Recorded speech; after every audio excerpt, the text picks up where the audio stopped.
वंदे भारत के हम बच्चे, आशा और विश्वास है, नए जगत का लिखने वाले हम उज्जवल इतिहास है।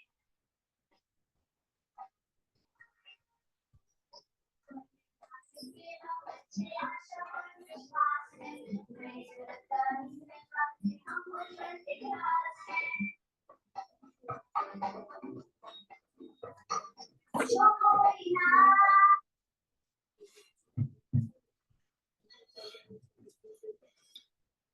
ओम शांति। ओम शांति बोलेंगे सभी प्यार से। ओम शांति मतलब हम सभी शांति के सितारे हैं। ऐसा समझते हैं कि आप सभी शांति के सितारे हैं? क्या लगता है या नहीं है? है। तो आज हम बहुत सुंदर एक कार्यक्रम के लिए इकट्ठे हुए हैं, करियर काउंसलिंग। हम सभी को बहुत सुंदर अपना भविष्य बनाना है और साथ में हमारे देश का, समाज का भी भविष्य ऊंचा करना है। और जैसे आप सभी जानते होंगे, शायद स्कूल में आपको पढ़ाया होगा कि विश्व में सबसे युवा देश जो है वो भारत है। युवा देश मतलब सबसे ज्यादा यूथ जिनके पास है वो कौन है? इंडिया है। तो इंडिया का सबसे बड़ा असेट अर्थात प्रॉपर्टी हम सभी यूथ है। और एवरेज जो आयु निकलती है तो हमारे पॉपुलेशन की एवरेज आयु 25 साल है। मतलब हमारे पास बहुत सारे युवाएं हैं। अब ये एक बहुत बड़ा धोखा भी हो सकता है देश के लिए और एक बहुत बड़ा फायदा भी हो सकता है। धोखा क्यों हो सकता है? हमारे पास बहुत सारे यूथ है तो उसका धोखा क्या हो सकता है? हाँ जी, गलत रास्ते पे गए तो सत्यानाश देश का, और अगर सही रास्ते पे गए तो बहुत ऊंचाई पर हम लेकर के जा सकते हैं। और जिस तरीके से आप देख रहे हैं भारत बहुत अच्छी रीति से आगे बढ़ रहा है। हमारे कई सारे क्षेत्र है उसमें भारत आगे बढ़ रहा है और परमात्मा खुद ये संकल्प भारत में लेकर के आए हैं कि भारत को फिर से विश्व गुरु बनाना है, भारत को फिर से स्वर्णिम बनाना है। और उस सबके लिए सबसे पहले तो हमारे जीवन को हमें सेट करना होगा, अपने लाइफ को सेट करना होगा। और जिस वातावरण में आप सभी पल रहे हैं, बड़े हो रहे हैं, तो एक ऐसा वातावरण है जहाँ पर बहुत ज्यादा कंपटीशन है। नो टॉकिंग प्लीज गणेश भाई, एब्सोल्युटली नो टॉकिंग। आप यहाँ पर आए हो अपने जीवन के लिए, तो प्लीज ध्यान दीजिए कि आपस में चर्चा नहीं करना। तो भारत जो है बहुत अच्छी तरह से आगे बढ़ रहा है। स्पेशली आप सब जिस वातावरण में पल बढ़ रहे हैं इसमें बहुत सारी कंपटीशन है। दूसरी बात है कि बहुत ज्यादा आप सभी बिजी हो गए। अपने आगे की जो जनरेशन है, आपके मम्मी पापा के जनरेशन से ज्यादा आपके स्कूलिंग और कॉलेज डेज बहुत ज्यादा बिजी हो गए। तीसरी बात जो है वो ये है कि आपको इंफॉर्मेशन बहुत ज्यादा मिल गई। हमारे पास एक रेलवे में बहुत अच्छी पोस्ट से रिटायर्ड हुए मानवेंद्र भाई बैठे पीछे। तो वो बोल रहे थे कि जब हम बचपन में थे ना दीदी, करियर काउंसलिंग के प्रोग्राम में वो ऐसे आए हैं आप सबको दुआएं देने के लिए। लेकिन हम बचपन में थे तो हमारे पास 2-3 ऑप्शंस हुआ करते थे, या तो इंजीनियरिंग में जाओ या तो कोई गवर्नमेंट सर्विस पकड़ लो। तो इंजीनियरिंग में भी एक आध दो ही हमें ऑप्शंस पता थे। लेकिन आप सभी तो ऐसे हैं कि जैसे जैसे दुनिया आगे बढ़ रही है तो बहुत सारे छोटे छोटे कोर्सेस आ रहे हैं और डीप कोर्सेस आ रहे हैं। हर फील्ड में स्पेशलिटी आ रही है, हर फील्ड में स्पेशलिटी आ रही है।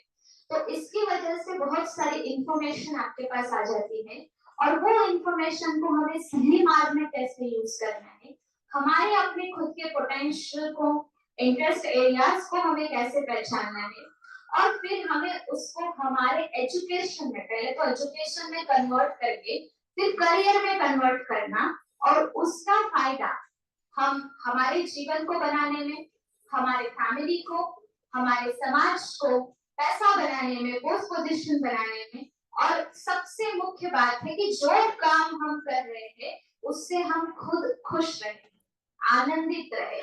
सक्सेस की डेफिनेशन अब तक सबको लगती होगी, पैसा, पोस्ट पोजीशन, फैमिली में इज्जत हो, परिवार में, समाज में इज्जत हो। लेकिन सबसे बड़ी सक्सेस की निशानी जो है वो है कि हम जिस पाथ पर चल रहे उसमें हम खुश हैं। तो उसके लिए हमें जरूरी है कि हमें सही मार्ग में और सही एज पर गाइडेंस मिले। तो आप में से कई सारे 8th 9th 10th 11th 12th standard के बच्चे हैं और 12th पास किए हुए भी बच्चे हैं। तो ये बहुत क्रूशियल समय है जिसमें आपको अपने लाइफ का डिसीजन लेना है, और यही वो एज भी है जिसमें हमारे फ्रेंड्स का असर सबसे ज्यादा हमारे ऊपर होता है। ये टीनेज ऐसा होता है जिसमें ऐसा लगता है कि हमारे माता पिता हमारे सबसे ज्यादा हमारे विरुद्ध है, लेकिन फ्रेंड्स का प्रेशर बहुत अच्छी तरह से इस एज में होता है कि हम इन्फ्लुएंस में आ जाते हैं। तो ऐसे में हम हमारी अपनी समझ से कैसे अपने करियर को आगे कर सकते हैं, सही दिशा में जा सकते हैं, सही निर्णय ले सकते हैं, अपने मन को शांत रखते हुए, हर प्रकार से अपने आप को और दुनिया को परखते हुए। तो इसके लिए ही यह कार्यक्रम ब्रह्मा कुमारी संस्था से आयोजित किया है। ये कार्यक्रम जो है वो प्रजापिता ब्रह्मा कुमारी ईश्वरीय विश्वविद्यालय के द्वारा चिंचवड शाखा के द्वारा आयोजित किया है। और आज हमें बहुत अच्छे स्पीकर भी इस कार्यक्रम को मिलेंगे, जो एक रिनाउंड स्पीकर है और बहुत सारी करियर काउंसलिंग के प्रोग्राम वो अलग अलग कॉलेजेस में करते रहते हैं। तो ऐसे रिनाउंड स्पीकर भी हमें मिले हुए हैं। तो मैं 2 मिनट में ब्रह्मा कुमारी इसका परिचय देना चाहूंगी। ये संस्था जो है, जैसे आप अलग अलग स्कूल यूनिवर्सिटीज में पढ़ते हैं और अपने अपने प्रोफेशन में आगे बढ़ते हैं, ठीक उसी तरह से ये संस्था एक आध्यात्मिक संस्था है। एजुकेशन जो देती है वो स्पिरिचुअलिटी का एजुकेशन ये संस्था देती है। अब आपको लगता होगा कि हमारे एज में हमें आध्यात्मिकता की क्या आवश्यकता है, लेकिन अगर आप मुझे पूछे तो सबसे ज्यादा अगर किसी को जरूरत है आध्यात्मिकता की तो वो है स्टूडेंट्स और यूथ। उसका कारण यह है कि यही सारे हमारे इयर्स है जिसमें हम पूरे लाइफ के डिसीजंस लेते हैं, और वो डिसीजंस हम ठीक तरह से कैसे ले, इसके लिए हमें स्पिरिचुअलिटी बहुत अच्छी तरह से मदद करती है। तो ये भी एक विद्यालय है जहाँ पर परमात्मा का ज्ञान, हमारे मन का मैकेनिज्म, संस्कारों को हम ठीक कैसे रखें, हमारे इंटेलेक्ट को सही दिशा कैसे देवे, हमारे लाइफ का प्रोग्रामिंग कैसे करें, मन को शांत कैसे रखें, तो ये पढ़ाई यहाँ पर पढ़ाई जाती है, जिसमें हमारी एजुकेशन विंग है, यूथ विंग है, मेडिकल विंग है, इंजीनियरिंग विंग है, ऐसे अलग अलग 20 विंग्स है जिसके द्वारा समाज में उस क्षेत्र के लोगों के लिए कार्य किया जाता है। आज का ये जो कार्यक्रम है विशेष करके यूथ और एजुकेशन विंग की तरफ से है, जिसमें आप सभी स्टूडेंट्स यहाँ पर आए हैं विद पेरेंट्स। तो आप सबका ब्रह्मा कुमारी की तरफ से तहे दिल से स्वागत है, स्वागत है, स्वागत है। तालियां बजाएंगे एक बार। अच्छा, तो हमारे पास आज के कार्यक्रम के लिए विशेष जो आए हैं प्रोफेसर सर प्रफुल्ल हत्ते जी, जो विशेष MIT कॉलेज में वहां पर अपनी सेवाएं देते हैं, और आज खास हमारे पास वो स्पीकर के तौर पे आए हुए एज ए फैकल्टी। उनका तो प्रॉपर परिचय आपको दिया जाएगा, लेकिन मैं अश्विनी दीदी से निवेदन करती हूँ कि तिलक और पुष्प गुच्छ देकर के उनका स्वागत करें। सर को निवेदन है कि कृपया आप मंचासीन हो जाए ऊपर।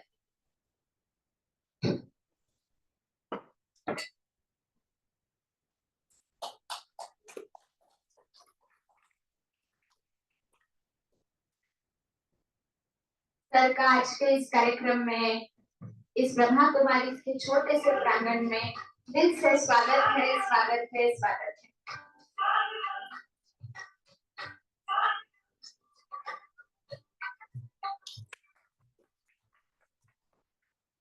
इंजीनियरिंग टीम का इंजीनियर्स के लिए खास प्रोग्राम रखा गया था, जिसमें सर चीफ गेस्ट के रूप में आए थे, और फिर उनको ये सेकंड प्रपोजल दिया गया कि क्या आप हमारे से जुड़े हुए सभी जो स्टूडेंट्स और पेरेंट्स हैं उनको अगर काउंसलिंग करेंगे तो बहुत अच्छा, और अपनी सेवा भाव से वो यहाँ पर आए हैं, तो आपका दिल से धन्यवाद भी है। अभी मैं हमारे स्वप्निल भाई को आमंत्रित करती हूँ कि सर का वो अच्छी तरह से परिचय सबको देवे, ताकि आपको भी समझ में आए कि आपके पास कितनी वैल्यूएबल फैकल्टी अवेलेबल है आप सबको गाइड करने के लिए। स्वप्निल भाई।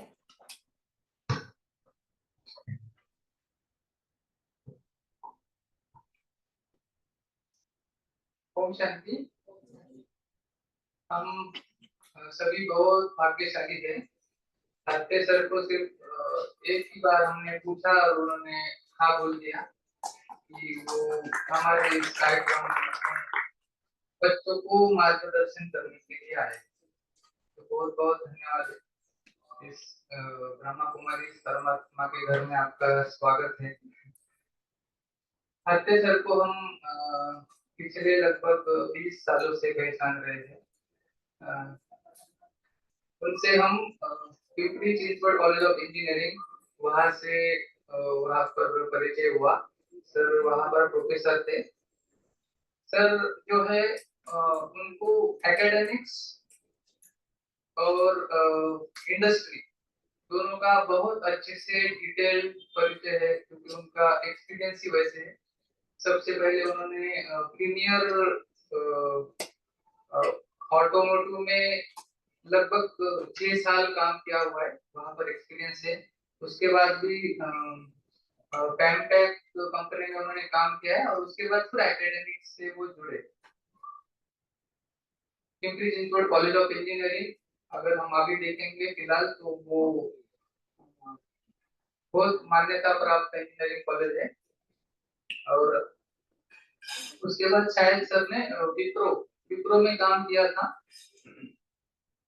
और पिछले 9 सालों से वो एमआईटी आनंदी तो थोड़ा घुमाया करो ना, सर अभी फिलहाल घुमाया करो देख के, अगर चाहिए तो ऐसे कर सकते। सर बहुत विद्यार्थियों में स्टूडेंट्स में बहुत पॉपुलर है। स्टूडेंट्स उनको बहुत पसंद करते हैं और उनका वो पैशन है बच्चों को पढ़ाने का। तो हम बहुत धन्यवाद करते हैं फिर से, और अभी हम उनसे सुनेंगे। और सर का शायद अभी एनिवर्सरी है ना, तो work anniversary at Amy Anandi आज ही है। तो आपके लिए आपको बहुत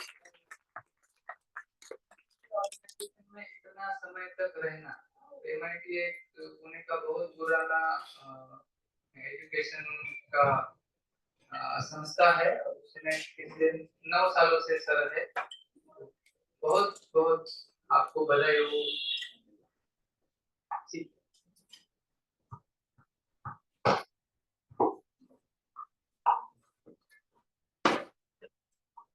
ओम शांति। मेरे लिए तो आज एक बहुत बड़ा दिन है। जैसे स्वप्निल भाई ने कहा कि आज वर्क एनिवर्सरी 9 साल मैंने पूरे किए मेरे कॉलेज में, और आज मुझे यहाँ पे बुलाया गया है। तो मैं खुद को एक बहुत भाग्यशाली समझता हूँ कि मुझे एक मौका मिला आपसे मिलने का, आपसे बात करने का। एक करियर के बारे में जब हम बोलते हैं तो बहुत सारी बातें याद आती है, चाहे वो पेरेंट्स हो, चाहे वो बच्चे हो, स्कूल में जाने वाले हो, कॉलेज में पढ़ने वाले हो, सबको चाहिए कि अपना एक अच्छा करियर बने।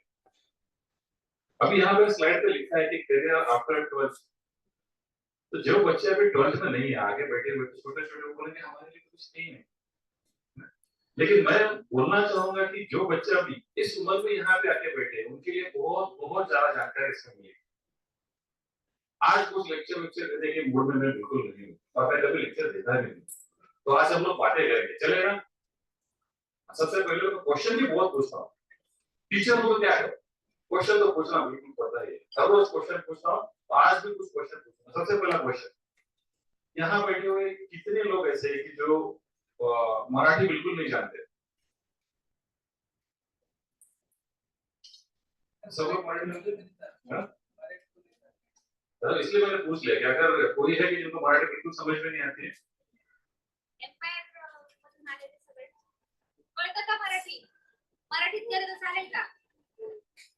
अच्छा, मराठी मधून बोललं तर चालणार नाही असे किती आहेत हातवरती करा.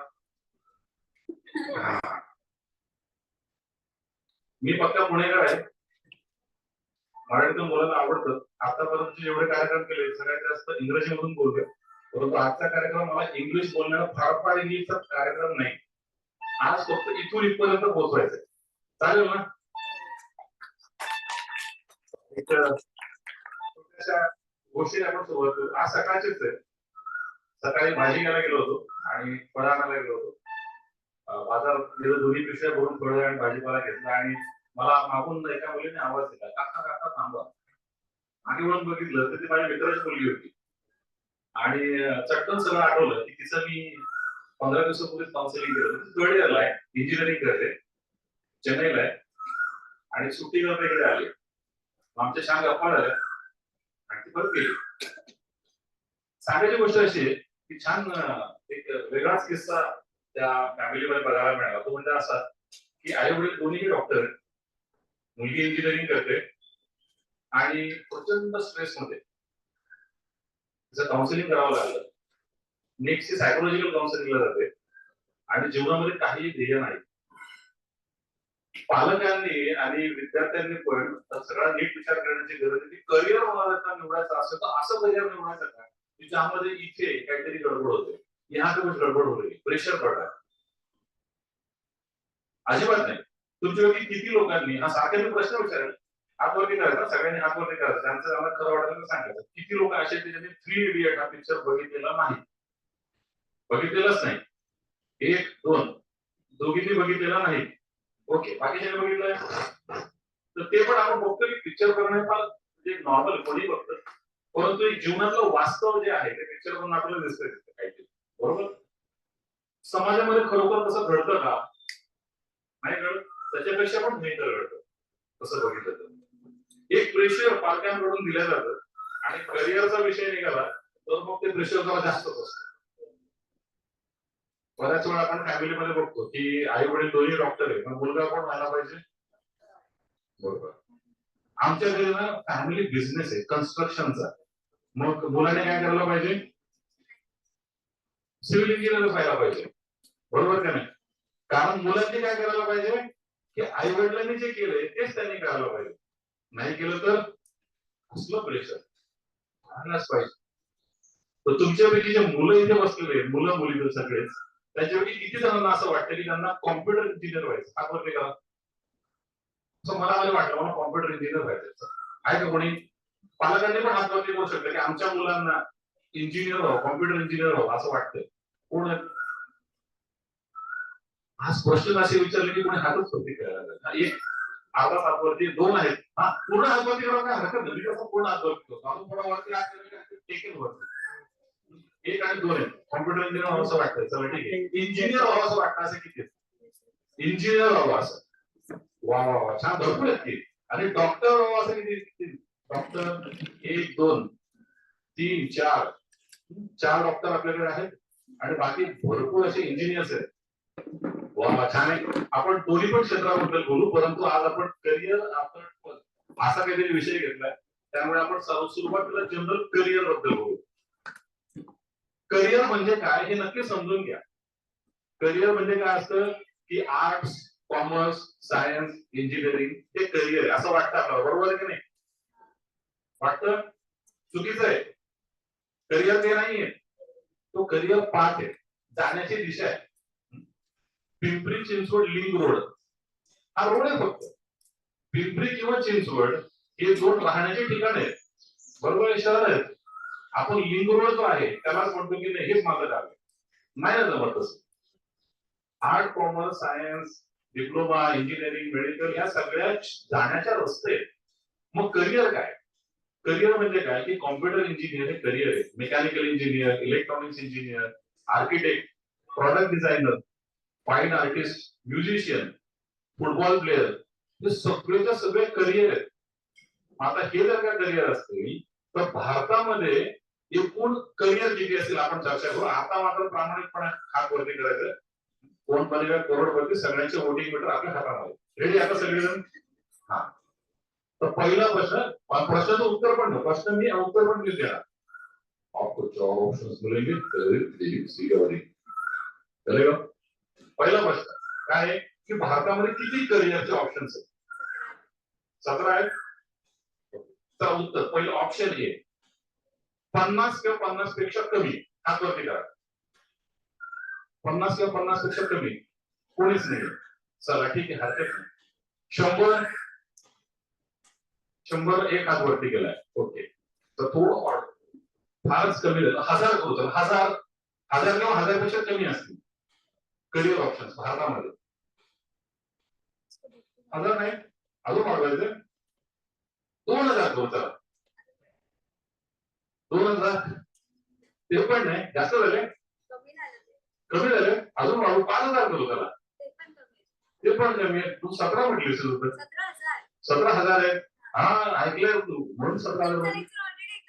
हा बरोबर. पुढे ऐकलं बस ऑटो क्लस्टर पण ते सेशन थोडंसं वेगळं होतं. ऑटो क्लस्टर हे वेगळं आहे.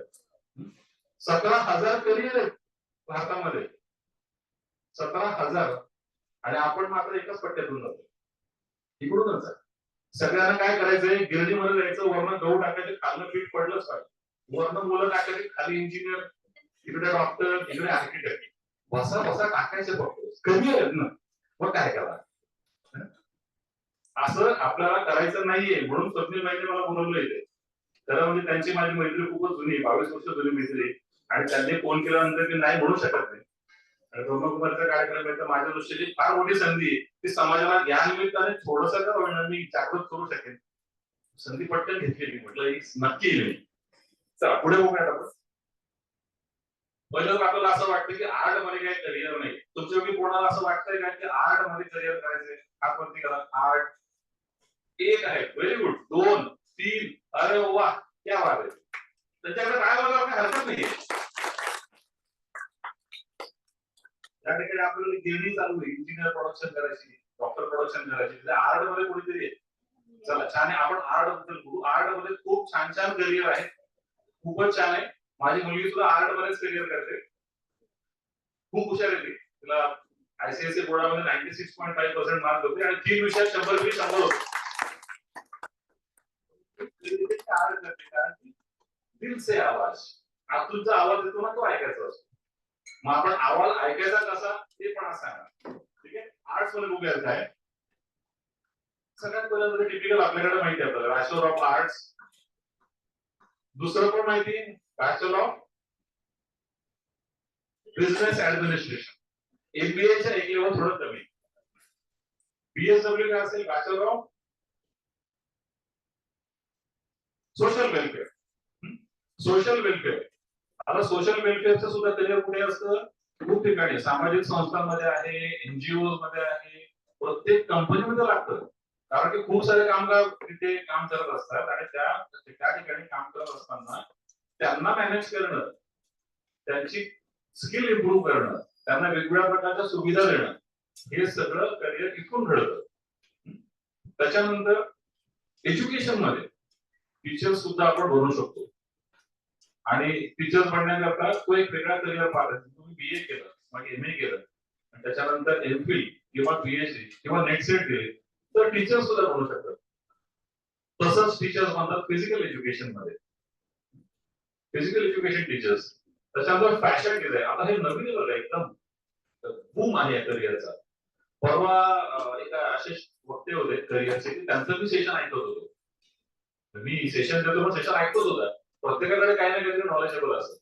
तर त्यांनी सांगितलं की ते ट्रक डिझाईन मध्ये काम करत होते आणि ट्रक डिझाईन मध्ये त्यांनी फॅशन डिझायनरला नोकरी दिली होती. बघा, विचार करून बघा, ट्रक डिझाईन मध्ये फॅशन डिझायनर, असं त्याचं कारण काय असेल, कोणाला सांगता येईल? ट्रकचं डिझाईन आणि फॅशन काय संबंधच नाही. सांगा. फॅशन डिझायनिंग मध्ये आपण गोष्टींना डिझाईन करतो ना, तसंच ट्रक मध्ये डिझाईन करावं लागतात काही काही गोष्टी, की ट्रकचं स्ट्रक्चर कसं असेल, ट्रक कसं दिसलं पाहिजे, कसं नाही. सो फॅशन डिझायनिंग मध्ये तेवढं बेसिक नॉलेज पण दिलेलं असतं की तुम्ही कोणत्या गोष्टीला कसं डिझाईन करू शकता. सो ते तिथे ऍप्लिकेबल आहेच ना, तसं बघायला गेलं तर थोडंफार. कलर, फील और टच सारी चीजें जरूरी है, तो ट्रक में वो भी जरूरी है. वो भी जरूरी है. हाँ बिल्कुल. उसके सिवा पता ही नहीं चलेगा ना कि ट्रक कैसे दिखेगा आगे. हाँ, सब अच्छा दिखना भी चाहिए ना. सही है. सब काले रंग के ट्रक बनेंगे तो कैसे चलेगा? वो भी सही है. Thank you very much. हमारी सोच जहाँ पे खत्म होती है, इंडस्ट्री वहां से शुरू होती है. हिंदी में बोलने के लिए रिक्वेस्ट किया गया तो हिंदी में बात करूंगा. वैसे बहुत सारे लैंग्वेजेस में बोल सकता हूँ, हिंदी, मराठी, इंग्लिश, गुजर, हैरानी, गुजराती, बहुत सारे लैंग्वेजेस है, लेकिन आज हिंदी की तो हिंदी में बात करें. तो बात करें तो हम लोग फैशन डिजाइन की. वैसे ही जरूरत है होटल मैनेजमेंट की. आपको वैसा लगता है कि होटल मैनेजमेंट करके हम अपना होटल चलाएंगे या फिर किसी 5 स्टार होटल में जॉब करेंगे? इसके अलावा क्या कर सकते हैं होटल मैनेजमेंट वाले, बोलिए.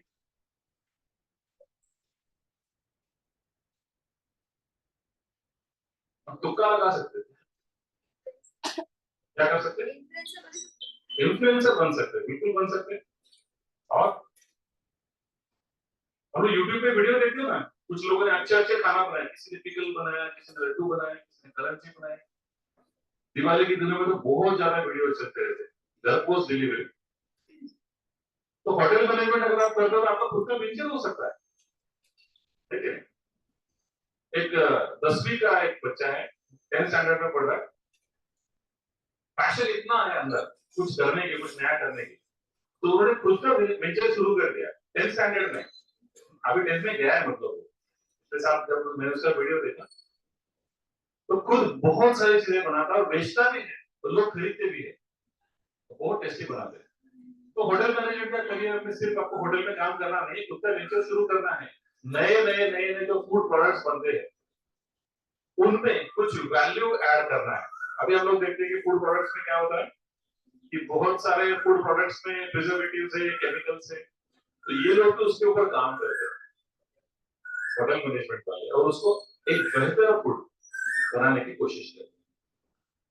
आगे अगर हम लोग देखते हैं तो मास कम्युनिकेशन, जर्नलिज्म और विजुअल कम्युनिकेशन, ये सारे कम्युनिकेशन वाले करियर हैं, जहां पे जो बच्चे बहुत ज्यादा बात करते हैं, एक्सट्रोवर्ट है, दुनिया में घूमना फिरना अच्छा लगता है, वो सारे लोग कम्युनिकेशन में कर सकते हैं, जर्नलिस्ट बन सकते हैं। जर्नलिस्ट बनना मतलब पेरेंट्स हमारे यहाँ पे महाराष्ट्र में ज्यादा ध्यान नहीं देते, क्या जर्नलिस्ट बनेगा तो क्या करेगा, कैमरे के सामने खड़ा रहेगा, मैं हूँ वैशाली कैमरामैन अजीत के साथ आज तक। हम लोग देखते हैं न्यूज, और बहुत खतरनाक ढंग से बात करते, चिल्ला चिल्ला के भी बात करते। शाम को 7-8 बजे टीवी चालू करो, ऐसा लगता है कि जैसे कुत्ते भौंकने जैसे आवाज आती है। तो ये सारा जर्नलिज्म नहीं है, ये जर्नलिज्म का एक छोटा सा 1% पार्ट है।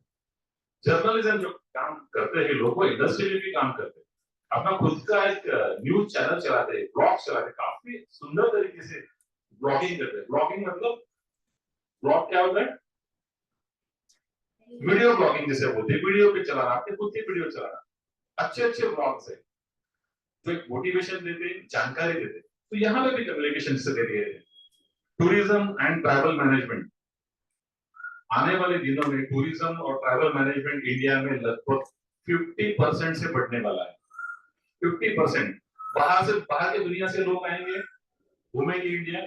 और वैसे भी देखा जाए कि इंडियन लोग अगर बाहर जाते हैं घूमने के लिए तो कितने लोग जाते हैं, कभी एयरपोर्ट पर जाकर देखिए कितना भीड़ होता है फॉरेन जाने के लिए। बहुत लोग घूमते हैं, इंडिया भी देखते हैं, बाहर भी देखते हैं। यहाँ पे बहुत अच्छा करियर है।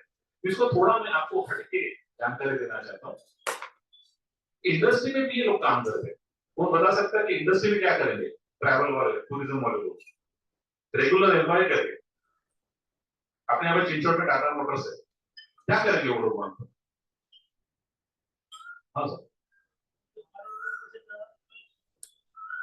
लोकेशन पे हमारे प्लांट है, तो फिर कहाँ पे जाने का है उनका सब फैमिली मतलब अफ्रीका में ये सब ये लोग देखते हैं, और उसके बाद उनका फाइनेंशियली वो हिसाब से लोग एडजस्ट करते हैं। बिल्कुल सही है, thank you very much for this. Company से तो उनके विजिटर्स भी आएंगे, अलग अलग लोकेशंस पे उनके प्लांट रहेंगे, तो वहां पे जाना है, मिलना है, सारा अरेंजमेंट करना है, लोकल ट्रैवल है, एयर ट्रैवल है, फॉरेन ट्रैवल है, सारी चीजें वो लोग अरेंज करते हैं। कल और परसों 2 दिन, फ्राइडे और सैटरडे दोनों दिन में ट्रेनिंग ले रहा था। एक कंपनी है झारखंड में, वहां पे तो उनके पूरे इंडिया में 65 प्लांट्स है, 65 कंपनीज, और मुझे जाना है, झारखंड में गए तो उनके 7 प्लांट है, तो ढूंढना भी मुश्किल है। तो मैंने उनको बोला कि आप एग्जैक्टली लोकेशन डालो, तो उसी लोकेशन में मैं पहुंचूंगा।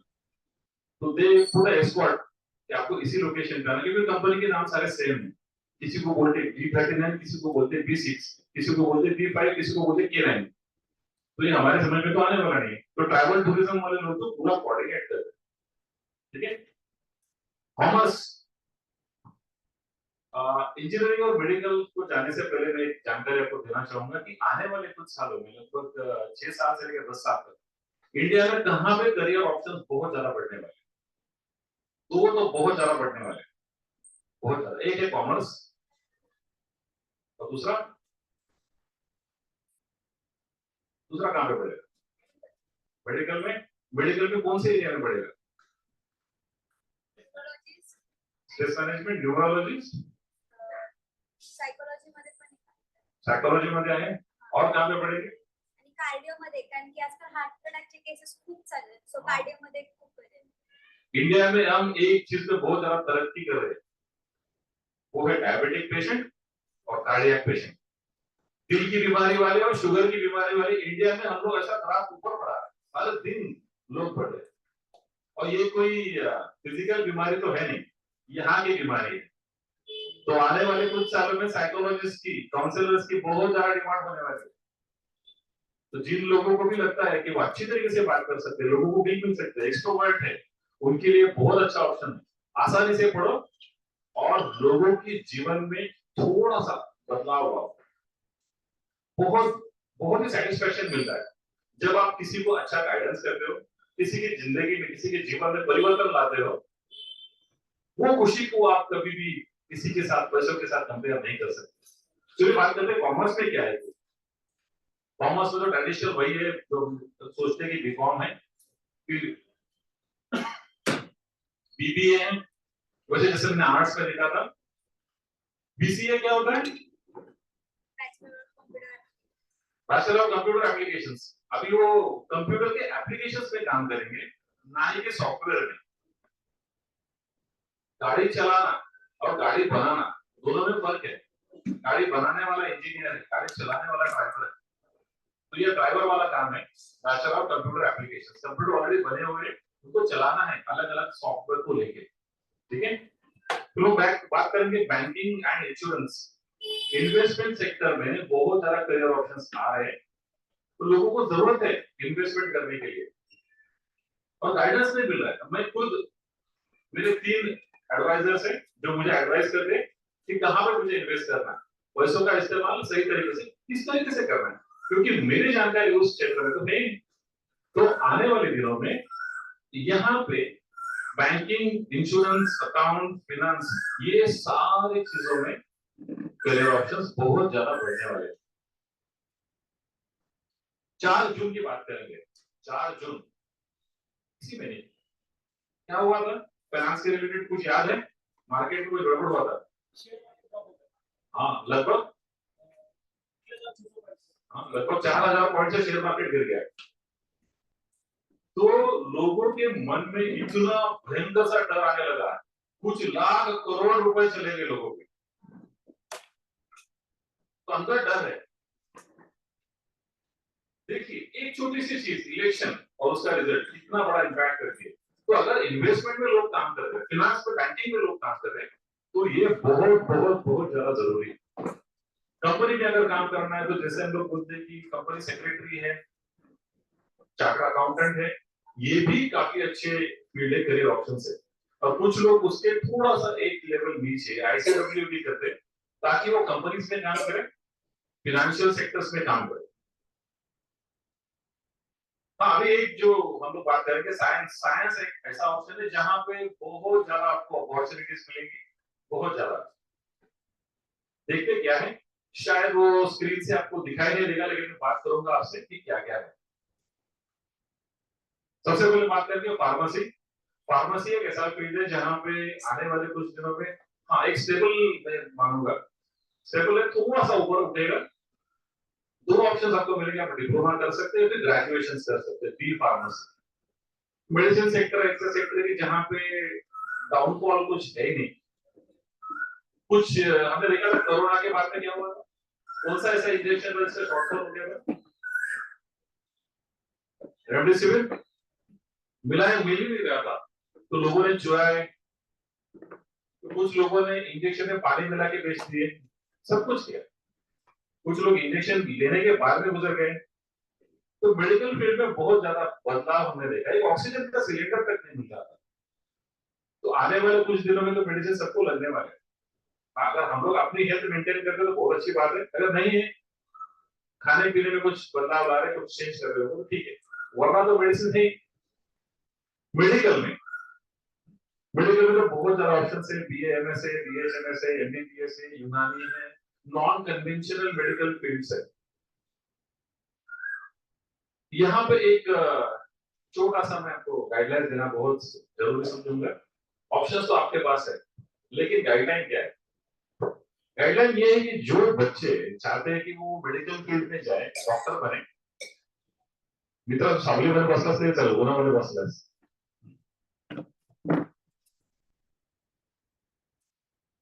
उनके लिए सबसे सबसे जरूरी चीज ये जानना कि अगर हम लोग नीट की एग्जाम देना चाहते हैं और मेडिकल में जाना चाहते हैं तो कंपटीशन बहुत ज्यादा है, बहुत ही ज्यादा. अगर आपके पास 600 भी मार्क्स है आउट ऑफ 720 तो भी गवर्नमेंट कॉलेज मिलना मुश्किल है. तो अगर गवर्नमेंट कॉलेज मिलना मुश्किल है, प्राइवेट कॉलेज में लेना है, तो बच्चों को नहीं, मैं उनके पेरेंट्स के साथ बात करना चाहूंगा कि आपका जेब थोड़ा सा भरा होगा. प्राइवेट कॉलेज में अगर मेडिकल करना है तो कितना खर्चा आता है, कोई बताएगा? पेरेंट्स, बच्चे नहीं बताएंगे, पेरेंट्स बताएंगे. प्राइवेट मेडिकल कॉलेज में 5.5 साल का खर्चा कितना आता है? अच्छा, किसने कहा 1.5 करोड़? अच्छा, 1.5 करोड़ है. ओके, और कोई जानकारी देंगे?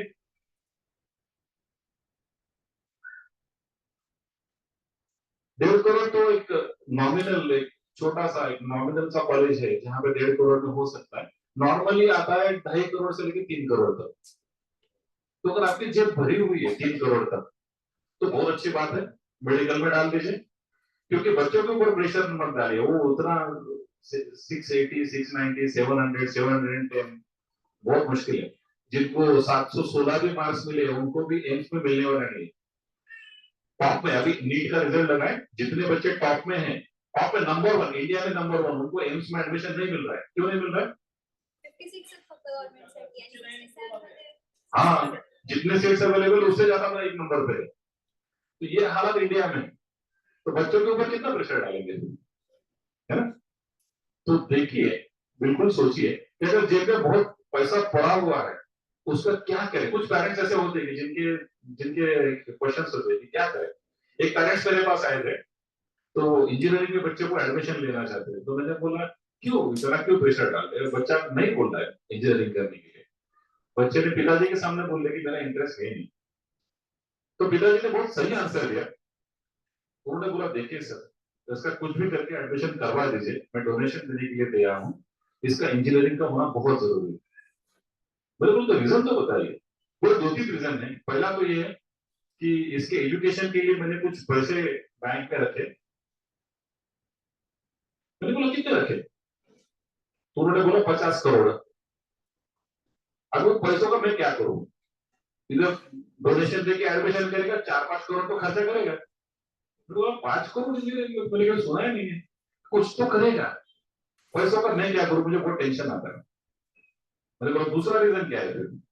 पूरा दूसरा रीजन ये है कि हम जिस समाज में रहते हैं वहां पे अगर इसने इंजीनियरिंग नहीं की तो मेरे जो आने वाले बहू है उसका क्या? वो तो मुझे 10वीं 12वीं वाली लड़की मिलेगी, वो हमारे समाज में तो है नहीं, तो मुझे इंटरकास्ट शादी करनी पड़ेगी उसकी. तो देखिए कहां तक सोच जाती है. तो अगर हाँ हमारे समाज में ऐसे कुछ लोग हैं, मेडिकल करवाना है, पैसे बहुत पड़ा होगा 3-4 करोड़, बिल्कुल कर दीजिए. स्टोरी यहाँ पे खत्म नहीं होती है, स्टोरी यहाँ से शुरू होती है. एमबीबीएस करके कोई भी जॉब नहीं है, आप क्लिनिक नहीं डाल सकते. हाँ, लीगल भी डाल सकते लेकिन धंधा नहीं चलेगा. लोग आते नहीं एमबीबीएस के पास. तो नेचुरली बच्चों को बोलेंगे कि आप क्या करो, एमडी करो, एमएस करो, थोड़ा स्पेशलाइजेशन करो. स्पेशलाइजेशन के लिए कितना खर्चा आता है कोई बताएगा? स्पेशलाइजेशन के लिए 1.5 करोड़ तो उन्होंने बोला था सर ने. 2.5 करोड़ से 3 करोड़ एमबीबीएस के लग गया. स्पेशलाइजेशन के लिए कितना है? डोनेशन लगभग 2 करोड़ है और फीस मिला के 5 करोड़ है. तो 5 करोड़ के और 3 करोड़ है, 8 करोड़ हो गए. प्राइवेट में करना है तो 8 करोड़. अभी लड़का लड़की जो भी मेडिकल में है वो तो बन गए डॉक्टर, स्पेशलाइजेशन हो गया. तब तक उनकी उम्र हो गई 30 साल के हो गए. लेकिन फिर भी गारंटी नहीं कि कुछ मिलेगा हाथ में. तो नेचुरली आज के ट्रेंड में ये है कि वो सुपर स्पेशलाइजेशन के लिए जाते हैं. सुपर स्पेशलाइजेशन करते करते बच्चों की उम्र होती है 33, 34, 35. बच्चों को कोई टेंशन नहीं है, पैसा आप मेरे करे. तो मम्मी पापा को टेंशन बढ़ता है. किस चीज का टेंशन?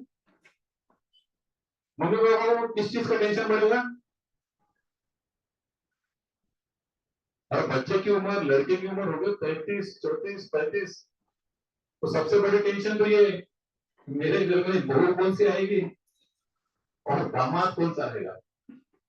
क्योंकि उस उम्र में तो शादी होना बहुत मुश्किल हो जाता है.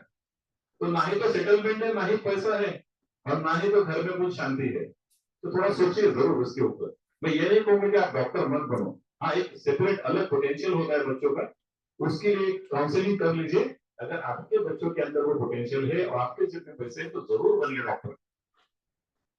और एक सबसे बड़ी एक एडवाइस मैं यहाँ पे देना चाहूंगा, वो ये है कि जो भी माँ बाप यहाँ पे चाहते हैं कि उनके बच्चे डॉक्टर बने, चाहे आपके जेब में पैसा हो, एक चीज जरूर कीजिए। क्या करना पड़ेगा? फ्री है वो, फ्री वाली चीज। हम लोग तो इंडिया में क्या बोलते हैं, फुकट के पौष्टिक। जो भी फ्री में रहेगा वो हेल्दी रहता है, बोलते हैं फुकट के पौष्टिक। आता फुकट वाली गोष्ट कराइए, क्या करेंगे फ्री में? जो आपका लड़का लड़की जो भी है उनको बोलिए कि 2 दिन के लिए, 2 दिन के लिए किसी भी मेडिकल कॉलेज में पूरा दिन आप रहो।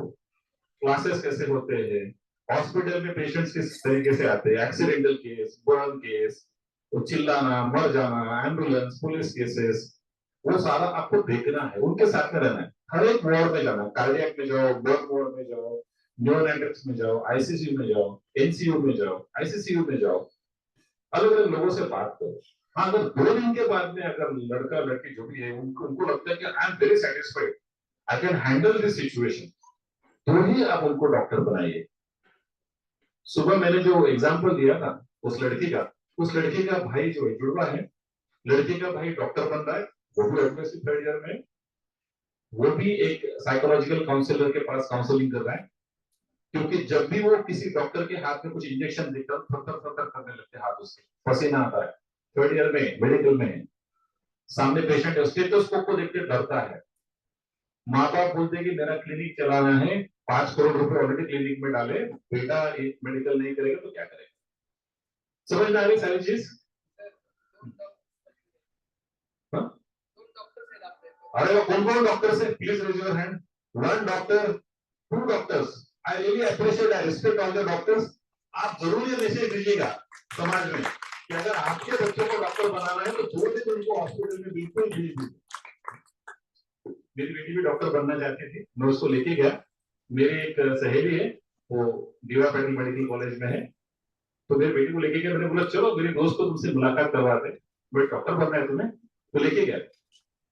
जो मैं बात कर रहा हूँ वो थ्योरी नहीं है, गूगल वो सर्च वाला नहीं है, चैट जीपीटी वाला नहीं है, ये अंदर से आवाज है, क्योंकि सालों से मेरा एक्सपीरियंस है। तो बेटी को लेके गया वहां पे, मैंने बोला चलो देखते मेडिकल कॉलेज होता क्या है। तो जैसे इंटर किया, डीन के ऑफिस में बैठे तो उसको बहुत अच्छा लगा, एसी की हवा है, शानदार चेयर, इजी चेयर। बोले पापा बहुत शानदार है। ठीक है, आधा घंटा यहाँ पे बात करो, फिर हम लोग वार्ड में जाएंगे। फिर उन्होंने बोला कि हम एग्जीबिशन हॉल देखते हैं। तो बच्चों के मन में तो बहुत खुशी होती है ना, चलो एग्जीबिशन हॉल, पहले एग्जीबिशन हॉल देखेंगे फिर लैब देखेंगे। Thank you. तो हम लोग एग्जीबिशन हॉल में गए, जैसे एंटर किया तो मेरी बेटी की तरफ देखा, उसको पसीना निकलना शुरू हो गया था। एसी में थे हम लोग।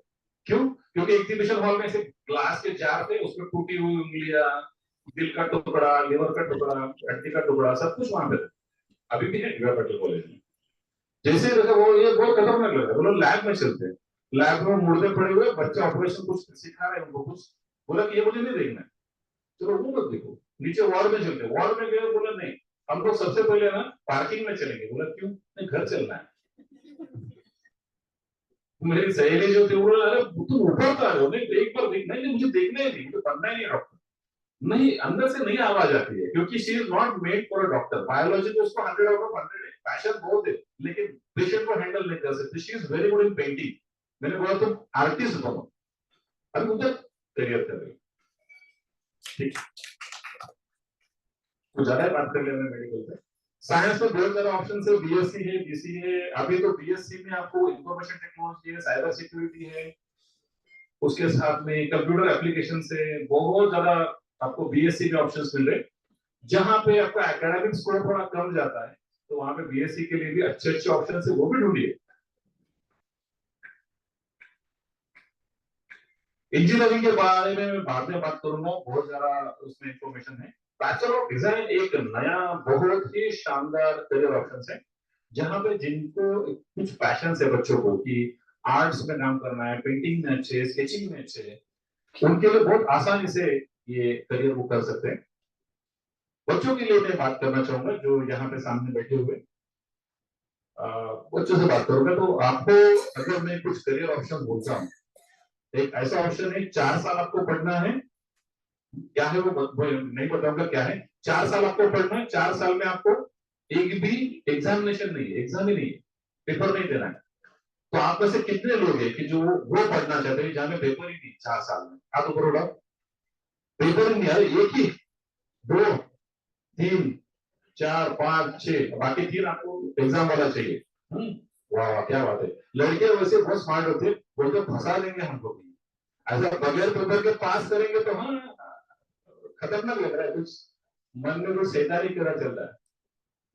ये बहुत शानदार है, बैचलर ऑफ डिजाइन, यहाँ पे कोई एग्जाम ही नहीं है।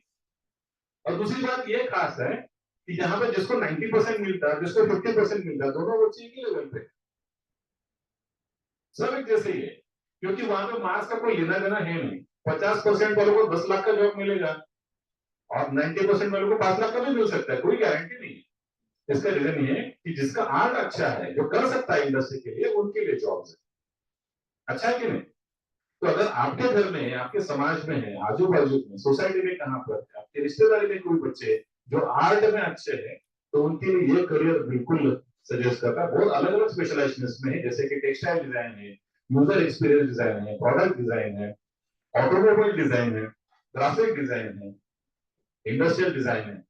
अलग अलग अलग यहाँ पे डिजाइन के ऑप्शंस आपको मिलेंगे, बिल्कुल एक्सप्लोर कीजिएगा। होटल मैनेजमेंट, जैसे मैंने बोला कि होटल मैनेजमेंट तो बहुत डाइवर्सिफाइड फील्ड है।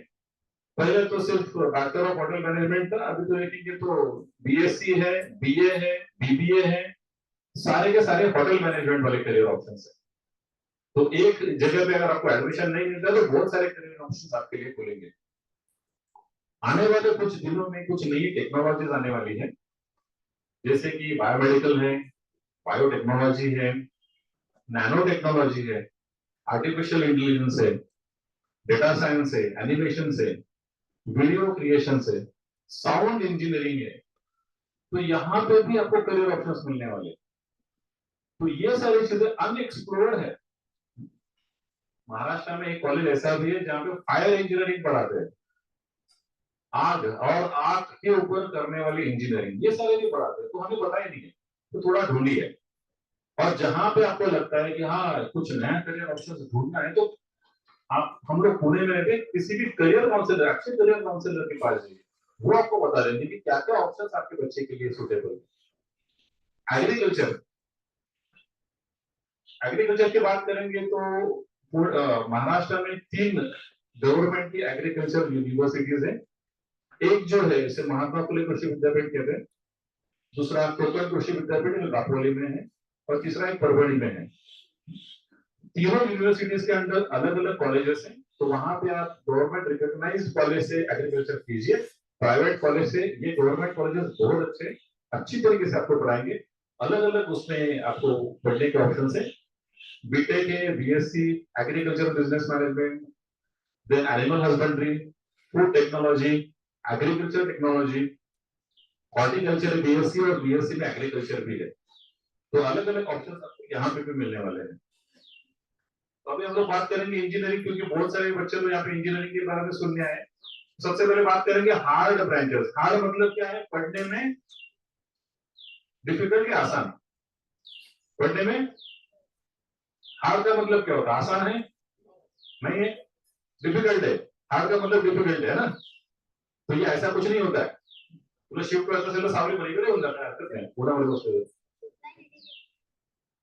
पूरे पे रोहन थोड़ा सरकून गया पाहिजे।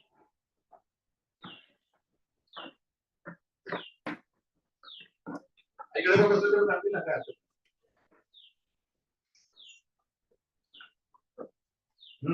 हार्ड म्हणजे काय? हार्ड का मतलब क्या है? हार्ड का मतलब समझने में कठिन नहीं।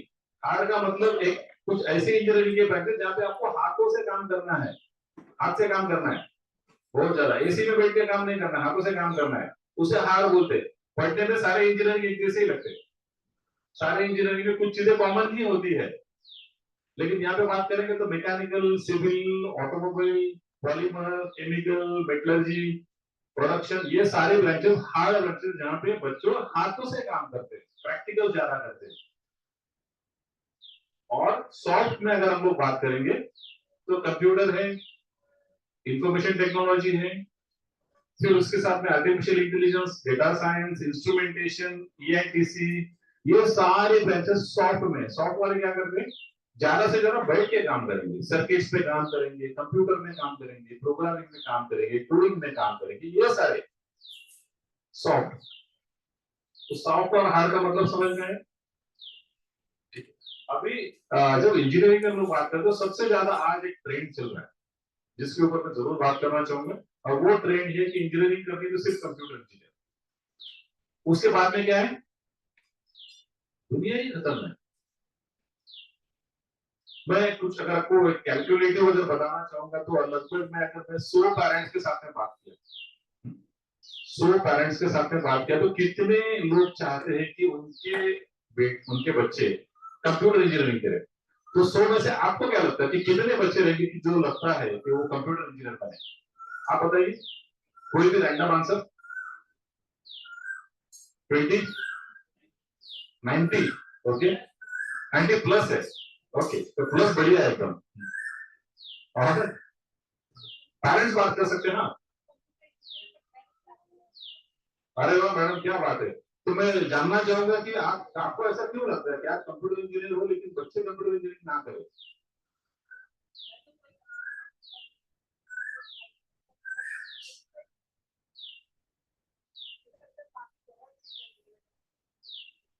हाँ बिल्कुल,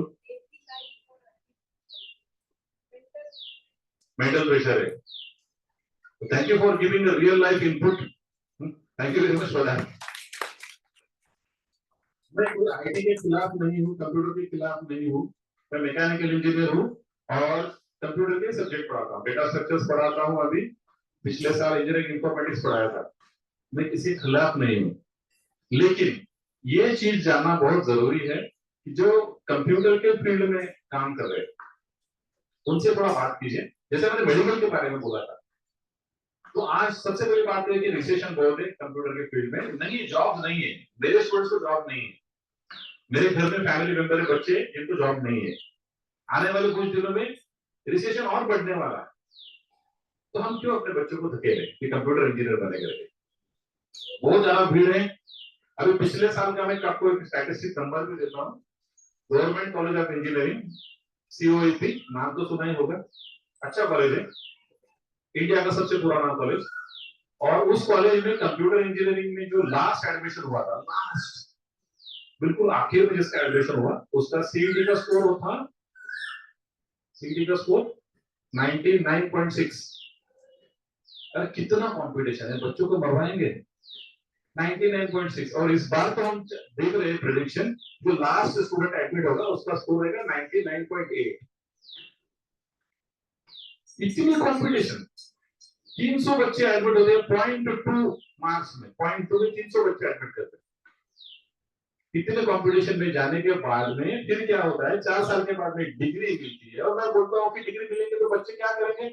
मैं उनको बोलता हूँ खेड़ा क्यों नहीं, खेड़ा काय करायचं किती होता आणि त्याच्यावर काय करायचं, डिग्री लाव, फायदा सेल्फी करा, बीटेक कंप्यूटर, बाकी काय उपयोग नहीं। क्या कर सकते हो उससे? अगर जॉब ही नहीं तो करेंगे क्या? प्रेशर बढ़ाएंगे बच्चों का। मेरे एक दोस्त है जिनका बिजनेस है, भोसरी में है, चाकंड में, उनके 4 वेयर हाउसेस है। उनके एक दोस्त है जिनका नाम विजय भाई ने कल मुझे फोन किया था। उनको कहना था कि उनकी बेटी को आर्टिफिशियल इंटेलिजेंस में डिग्री चाहिए उनको, मतलब मैथमेटिक्स में मार्क्स कम है, तो कैसे क्या आर्टिफिशियल इंटेलिजेंस डेटा साइंस कर सकते हैं? ये भी देखना जरूरी है। जैसे मैंने बोला कि आपको मैं कुछ गाइडलाइंस भी दूंगा, इंजीनियर बनना है तो मैथ्स का होना अच्छा जरूरी है। अगर mechanical engineer, chemical engineer, civil engineer अच्छा होना जरूरी है, तो उनके लिए केमिस्ट्री और फिजिक्स का होना भी बहुत जरूरी है मैथ्स के साथ में। एक डॉक्टर है पिंपरी के, मैडम आई थी, तो उनका बेटा भी मेरे साथ में था, उनके साथ में था। बोला कि इसको ना मैकेनिकल इंजीनियर होना है, लेकिन मार्क्स थोड़े कम पड़ गए, उसको री एग्जाम देनी, बता नहीं पाया। मैंने बोला मार्क्स कम पड़ गए तो क्या एग्जैक्टली हुआ? तो उन्होंने बोला कि इसको मैथमेटिक्स में मार्क्स करें। मैंने बोला सच में जोड़ बता तो दो मैथमेटिक्स। बोला 7 है, 7 मार्क है। तो बेटा बनेगा मैकेनिकल इंजीनियर। उसने भगवान न करे उसने अगर हवाई जहाज बना दिया इंजीनियर बन के, कोई बैठेगा नहीं है ना। तो मैथमेटिक्स में 7 मार्क है उसको, 7 कैसे चलेगा? अरे मैं खुद मैकेनिकल इंजीनियर हूँ, सपनील भाई मैकेनिकल इंजीनियर है, उनको पूछिए बगैर मैथमेटिक्स के कैसे इंजीनियर बनेगा? नहीं बनते। इधर हमने मुंह खोला तो मैथमेटिक्स निकलता है। तो आपके बच्चों को भी वो भी देखिए, अगर मैथ्स नहीं है तो कैसे बनेंगे आगे? तो इंजीनियरिंग के बारे में सॉफ्ट वेंचर्स में बहुत ज्यादा करियर ऑप्शंस है, लेकिन कंप्यूटर के पीछे मत भागिए। कंप्यूटर में करियर ऑप्शंस है, बहुत ही सही है, अच्छे पैकेज में, लेकिन स्किल वालों के लिए। हाँ, अगर आपका बच्चा थ्रू आउट टॉपर है, डिस्ट्रिक्ट टॉपर है, स्कॉलर है, मैथमेटिक्स में बहुत अच्छा है, और वैसे पीसीएम में उसका स्कोर 99 अबव है, सीईटी का स्कोर उसका 100 आउट ऑफ 100 है, तो उसको डालिए, आर्टिफिशियल इंटेलिजेंस पर डालिए, कंप्यूटर इंजीनियर बनाइए, बिल्कुल बनाइए, उसका स्किल इंप्रूव कीजिए। जब एक तरफ जॉब्स नहीं है, तो मेरे ही कॉलेज में एक बच्चे को जॉब मिला, 25 लाख का पैकेज है, हालांकि वो 1 करोड़ का काम करने वाला बच्चा है, क्योंकि उसके पास उतना स्किल है। वो भी तो जरूर देखिए, स्किल है तो जॉब्स है। सर मैं और कितनी देर बात कर सकता हूँ?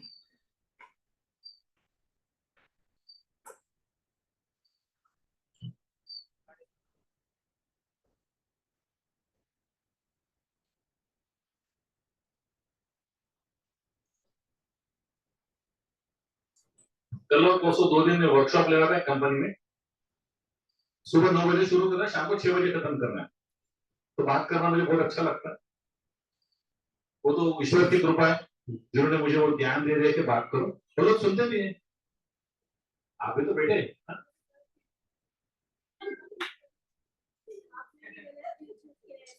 मैंने गलत फील्ड चूज किया। अच्छा, कम्युनिकेशन में जाना चाहिए।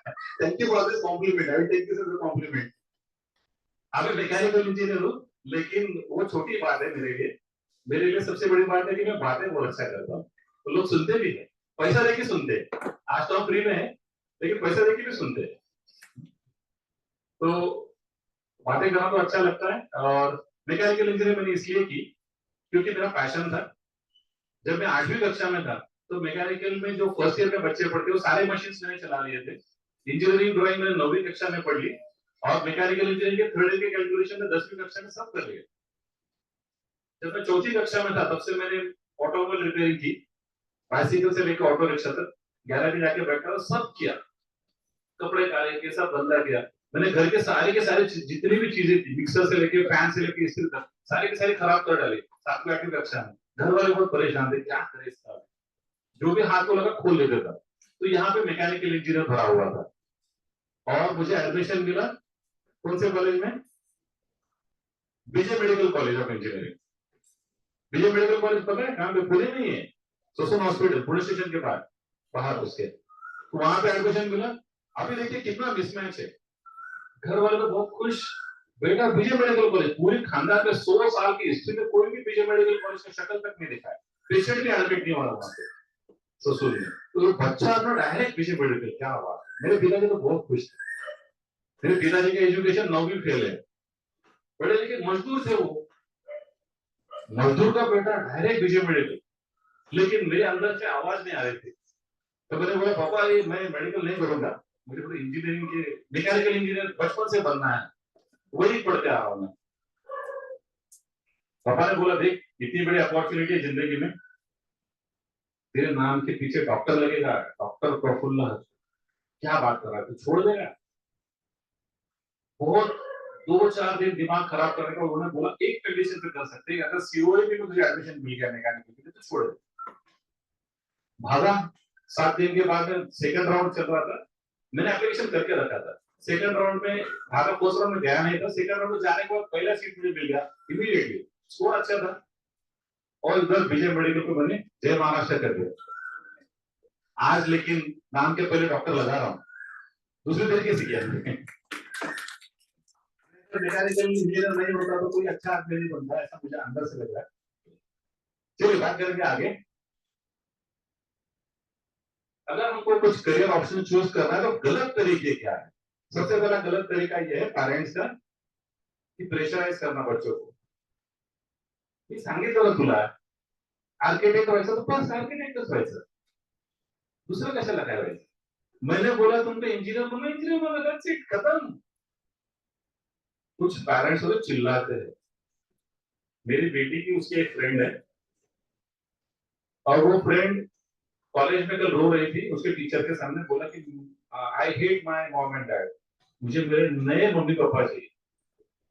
क्लास में देखिए कितना प्रेशर रहेगा उसके ऊपर, एक टेरिबल प्रेशर में वो काम कर रही है, क्योंकि मम्मी पापा उससे बात नहीं करते ढंग से, बोलते हैं कि तुझे कुछ भी करके इतना स्कोर तो लाना ही है और तुझे इंजीनियरिंग में एडमिशन करवा के ही रहेंगे।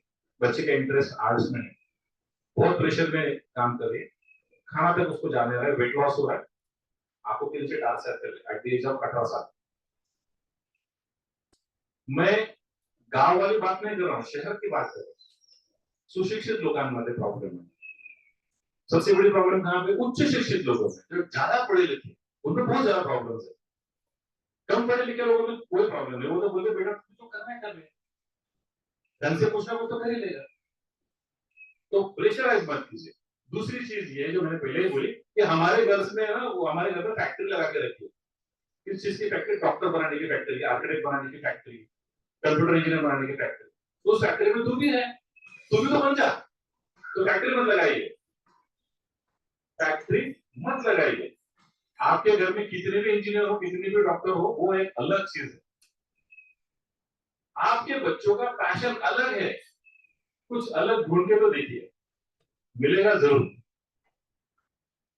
अगर हम लोग सलाह लेने की बात करेंगे तो सलाह लेते हैं हम लोग, लेकिन गलत लोगों से लेते हैं।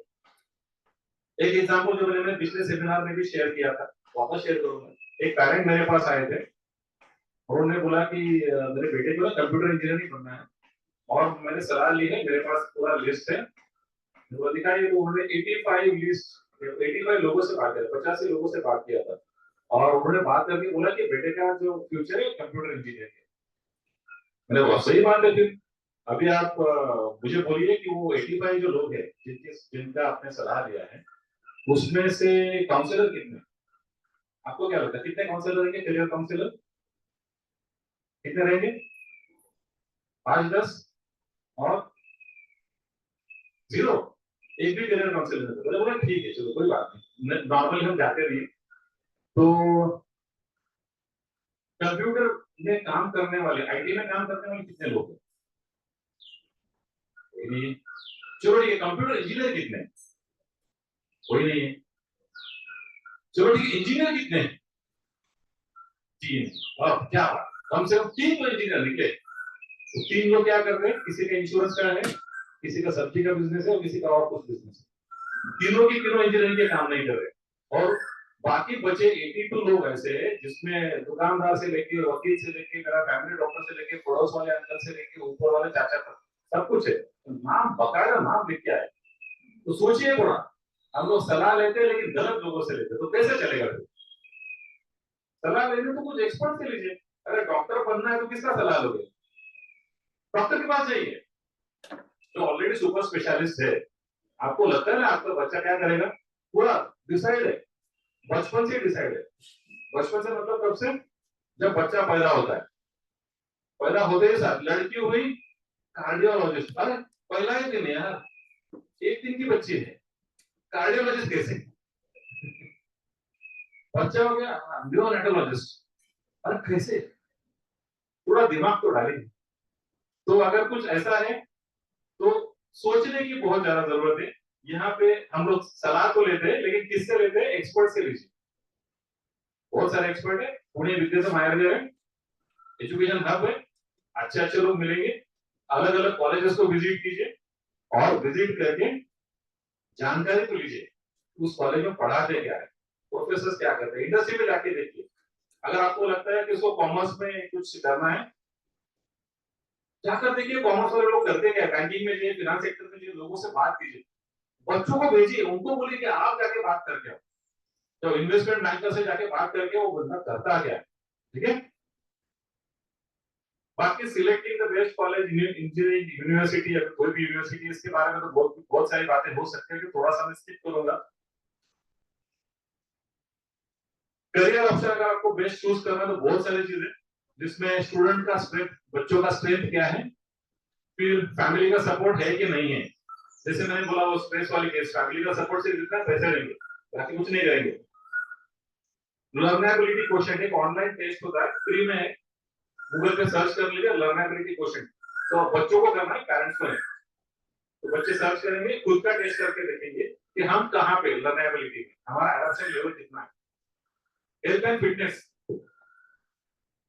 जैसे कंप्यूटर इंजीनियरिंग की बात आ रही, तो एक माँ थी जिन्होंने बोला, एग्जीबिशन में मैं गया था सेमिनार के लिए, सेमिनार खत्म होने के बाद उन्होंने बोला माझ्या पिंट्याला कॉम्प्युटर इंजिनियर व्हायचं फारच इच्छा आहे, तो नक्की होईल। म्हटलं ठीक आहे, मला एक सांगा की तुमचा पिंट्या जर का अभ्यासाला बसला तर एका वेळेस सलग किती वेळ अभ्यास करतो? 5 मिनिटं, 7 मिनिटं, 10 मिनिटं, अर्धा तास, 1 तास? तो म्हणे 5 ते 6 मिनिटं तो नक्की अभ्यास करतो, 5 ते 6 मिनिटं नक्की अभ्यास करतो। अभी जो पिंट्या 5 मिनट अभ्यास करता है एक साथ में बैठ के, वो 12 घंटे कंप्यूटर के सामने बैठेगा और आईटी इंडस्ट्री में काम करेगा। ऐसी माँ का सोच है, कैसे चलेगा? होता ही नहीं, पिंट्या बैठेगा ही नहीं, पिंट्या भागेगा, माँ परेशान होगी। तो थोड़ा मैच तो करके देखिए फिटनेस। एक पिताजी आए थे, उनका कहना था कि मेरा बेटा सिविल इंजीनियर बनेगा। मैंने बोला कुछ सालों के बाद तो कुछ पेरेंट मेरे पास आए जो बोलते हैं कि बेटे को सिविल इंजीनियर बनाना है। तो बेटा क्या है? बोला बाहर खड़ा है। बाहर नहीं खड़ा, उसको अंदर लाओ, ऑफिस अंदर लेके आए। बेटे का वजन है 39 किलोग्राम, थोड़ा भी हवा चला तो ऐसा ऐसा हिलेगा, कैसे सिविल इंजीनियर बनेगा? आ गई हवा तो बिल्डिंग से उड़ेगा। थोड़ा फिजिकल फिटनेस के तरफ तो देखिए। अगर मैं बात करता हूँ कि मैं 8 घंटे बात कर सकता हूँ, तो मेरा फिजिकल फिटनेस को मुझे मेंटेन करना है, हर रोज सुबह उठ के मेडिटेशन करना है, फिटनेस तो रखना है, यहाँ का भी फिटनेस हो, बॉडी का भी फिटनेस। आपके बच्चों को भी थोड़ा देखिए क्या कर रहे हैं। आपके घर में जो बच्चे हैं ना, बहुत सारे घर में, शायद आपके घर में भी हो सकता है, क्या खाते हो तो देखिए। पिज्जा है, बर्गर है, फास्ट फूड है, कोल्ड ड्रिंक है, चिप्स है, ये सारा अगर अंदर जा रहा है तो फिजिकल फिटनेस बढ़ेगा कैसे? कैसे इंजीनियर बनेगा? डॉक्टर के लिए भी फिजिकल फिटनेस का जरूरत है, ज्यादा इंजीनियर से ज्यादा है। 12-12 घंटे का शिफ्ट से लेके 36 घंटे का शिफ्ट भी किया है लोगों ने। रेसिडेंशियल डॉक्टर क्या करते हैं? 40 घंटे 50 घंटे का शिफ्ट करते, बगैर नहाए बगैर खाए पिए भी काम करते। बहुत बहुत फिजिकल फिटनेस लगता है डॉक्टर को। पिंट्या जर का तसा असेल, चिप्स खातोय, 5 मिनिटांनी झोपतोय, कसं काय डॉक्टर, कसं काय इंजिनियर बनणार?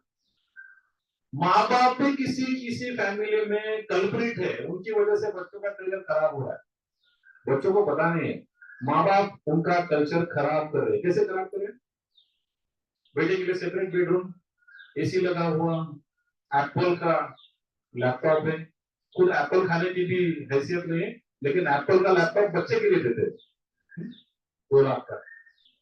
एप्पल का फोन है, तो बड़ी बड़ी महंगी महंगी चीजें दी है। और माँ भी ऐसी है कि माँ क्या करती है? खाने का थाली लेकर बेडरूम में देती, मेरा बेटा इंजीनियर बनेगा। उसको खाना कहाँ पे? बेटा ऐसा लेटा हुआ है, लैपटॉप लगे, हाँ माँ लगता उधर। माँ को लगता है बच्चा बहुत पढ़ाई कर रहा है, बच्चा लैपटॉप पे पढ़ा, गेमिंग, इधर हेडफोन लगा, क्लिक कर उसको, क्लिक कर, क्लिक कर, right right right right right. माँ को लगता है वाह क्या बच्चा पढ़ाई करता है, क्या बात है। थोड़ी देर के बाद में बच्चा मोबाइल लेता है, रील्स देखता है इंस्टाग्राम पे, तो माँ को पता ही नहीं कि उसके इंस्टा पे कितने फ्रेंड्स हैं, तो क्या चल रहा है। ये बात नहीं करो 10वीं 11वीं 12वीं की बात नहीं करो, थर्ड स्टैंडर्ड की बात करो, फोर्थ स्टैंडर्ड की बात करो। हमारी सोसाइटी में 4वीं कक्षा में पढ़ने वाली छोटी सी लड़की है, वो दूसरी लड़की से झगड़ा कर रही थी, मैं कार पार्किंग कर रहा था, कार से उतरा, मैंने बोला क्यों झगड़ा कर रही है? Can you guess what is the answer? 4वीं कक्षा में पढ़ने वाली बच्ची बोलती है मेरे बॉयफ्रेंड के साथ ये बात कर रही थी। मैंने बोला बॉयफ्रेंड क्या होता है, क्या बोल रहा है, उसको डेफिनेशन बतानी है। तो थोड़ा सोचिए आपके बच्चे आपके घर में कर क्या रहे। फिजिकल फिटनेस से बात की, थोड़ा सोशल कल्चर की बात करें। मेरे लिए तो एक सौभाग्य की बात है कि मैं यहाँ पे स्टेज पे बात करूं, मुकुल भाई साहब यहाँ पे आए, प्रणाम करता हूँ आपको। तो मैंने आपके शब्द कुछ सुने, आज मुझे मौका मिला है बात करने का। तो यहाँ पे है कुछ हेल्थ फिटनेस एस्पिरेशंस के बारे में जरूर सोचिए, क्या सोच है आपकी, आपके बच्चों की। फाइनेंशियल कंडीशन को एक मैंने एग्जांपल दिया था मेडिकल का, वैसे इंजीनियरिंग है, वैसे डिजाइन का। डिजाइन अगर करना 10 लाख रुपए साल के, 40 लाख रुपए डिजाइन के लगते। इंजीनियर करना तो 5 लाख से लेकर 10 लाख तक है, आर्किटेक्ट करना है 10 लाख से लेकर 25 लाख तक की, मेडिकल करना है तो 3 करोड़ से लेकर 10 करोड़ तक है। जेब जरूर ढूंढिएगा, लोन निकाल के बच्चों को फॉरेन में मत भेजिए। दिमाग यहाँ पे खराब हो रहा है बहुत सारे लोगों का। मेरा बच्चा अमेरिका में जाएगा, क्या करेगा? इंजीनियरिंग करेगा, उसके बाद में क्या करेगा पता नहीं क्या करेगा। नासिक में एक फैमिली, उनसे मेरी बात हो गई तो उन्होंने बोला कि मेरे बेटे को अमेरिका भेजना है। बोला क्या करेगा? एमटेक नहीं, एमटेक नहीं, एमएस करेगा। उसके बाद में इकलौता बच्चा है, बहुत सालों के बाद में उनके घर में बच्चा पैदा हुआ तो नेचुरली माँ बाप जो बुढ़े हो गए थे, रिटायर्ड है। बोलो अमेरिका में जाके क्या करेगा? वो अमेरिका में इंजीनियर बनेगा, उधर ही रहेगा, फिर उसके आगे उधर ही शादी करेगा, फिर उसके आगे हम तो घर छोड़ देंगे, अकेला बच्चा है तो हम वृद्धाश्रम में रहेंगे। बोले आप मरेंगे तो वो तो उधर ही रहेगा। तो उनके पास पूरा विजन क्लियर है कि मेरा बच्चा अमेरिका में और हम यहाँ पे अकेले मरेंगे। अगर इतना विजन क्लियर है तो जरूर भेजिए, कोई बात नहीं, दुनिया आपकी है। लेकिन ऐसा विजन नहीं है तो थोड़ा सोचिएगा जरूर। बहुत सारी बातें मैंने की, 12:30 लगभग बज रहे हैं, तो कुछ चीजें मैं यहाँ पे स्किप कर दूंगा स्टूडेंट एक्सपीरियंस के बाद में। यहाँ पे ये बहुत अच्छी स्लाइड है, मुझे बहुत अच्छी लगती है, और आपके लिए मैं और भी एक अच्छा स्लाइड दिखाऊंगा। ये क्या है? क्वेश्चन। तो अगर आपके पास कुछ क्वेश्चन है तो पूछिएगा जरूर।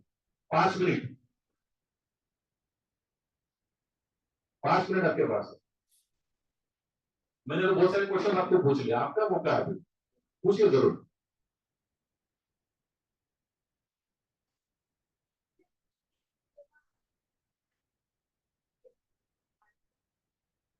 हाँ, ये अच्छा क्वेश्चन है। 11th में अगर पीसीएमबी लेना है तो it's a very good option, लेकिन किसके लिए?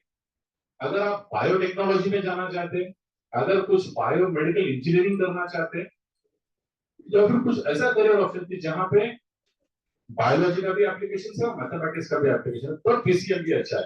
हाँ, अगर दिमाग में ये है कि 12th के बाद में पता नहीं मेडिकल में जाएगा, इंजीनियरिंग में जाएगा और कुछ करेगा, इसलिए क्या करते हैं पीसीएमबी सब लेके रखते हैं, तो वो गलत ऑप्शन है।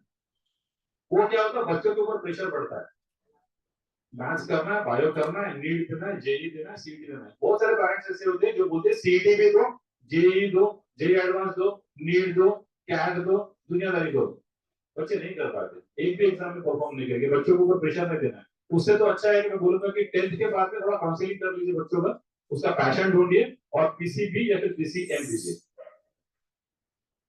और कोई सवाल?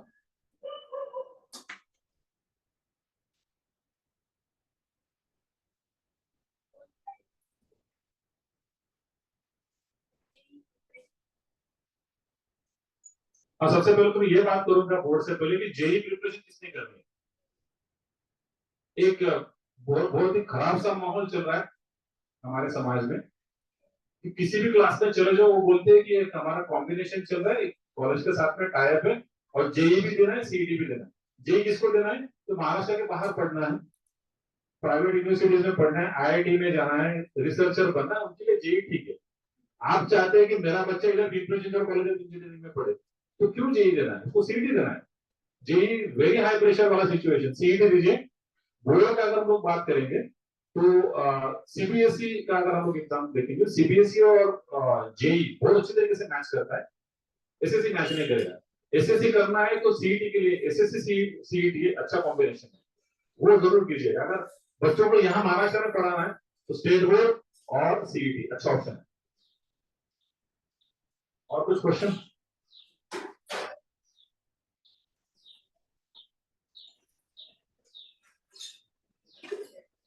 अगर आपको मुझसे कुछ बात करनी है तो मुझे फोन मत कीजिएगा, व्हाट्सएप कर दीजिए, मैं सबको टाइम दूंगा बात करने का, क्योंकि हर दिन का मेरा शेड्यूल बिल्कुल फिक्स होता है। यहाँ पे जाने के बाद मुझे इमीडिएटली काउंसलिंग के लिए बैठना है, तो टाइम मेरा लिमिटेड है। अगर तुझसे किसी को कुछ बात करनी है तो मुझे व्हाट्सएप पे मैसेज डालिए, मैं आपको टाइम दूंगा, उस टाइम पे लोग बात कर सकते हैं, ठीक है?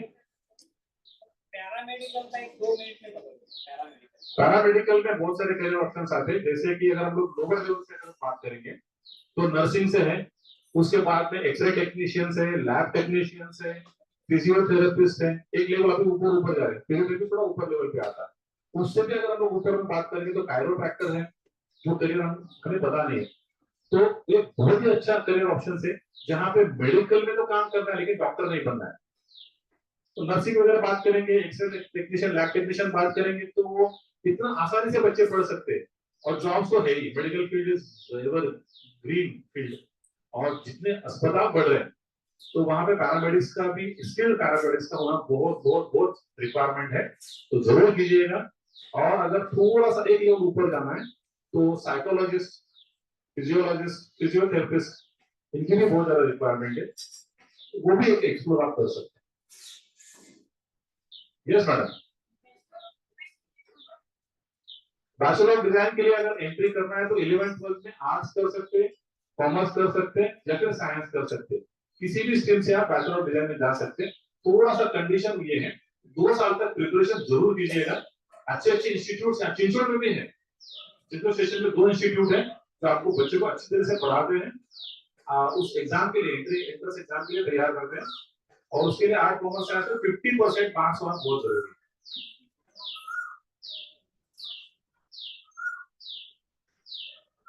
और कुछ एक क्वेश्चन? चलिए कोई बात नहीं, समय तो मेरे लिए खत्म हुए 12:30 बजे। अगर कुछ भी है तो व्हाट्सएप पे पूछे। यस मैडम, आपको पूछना है कुछ?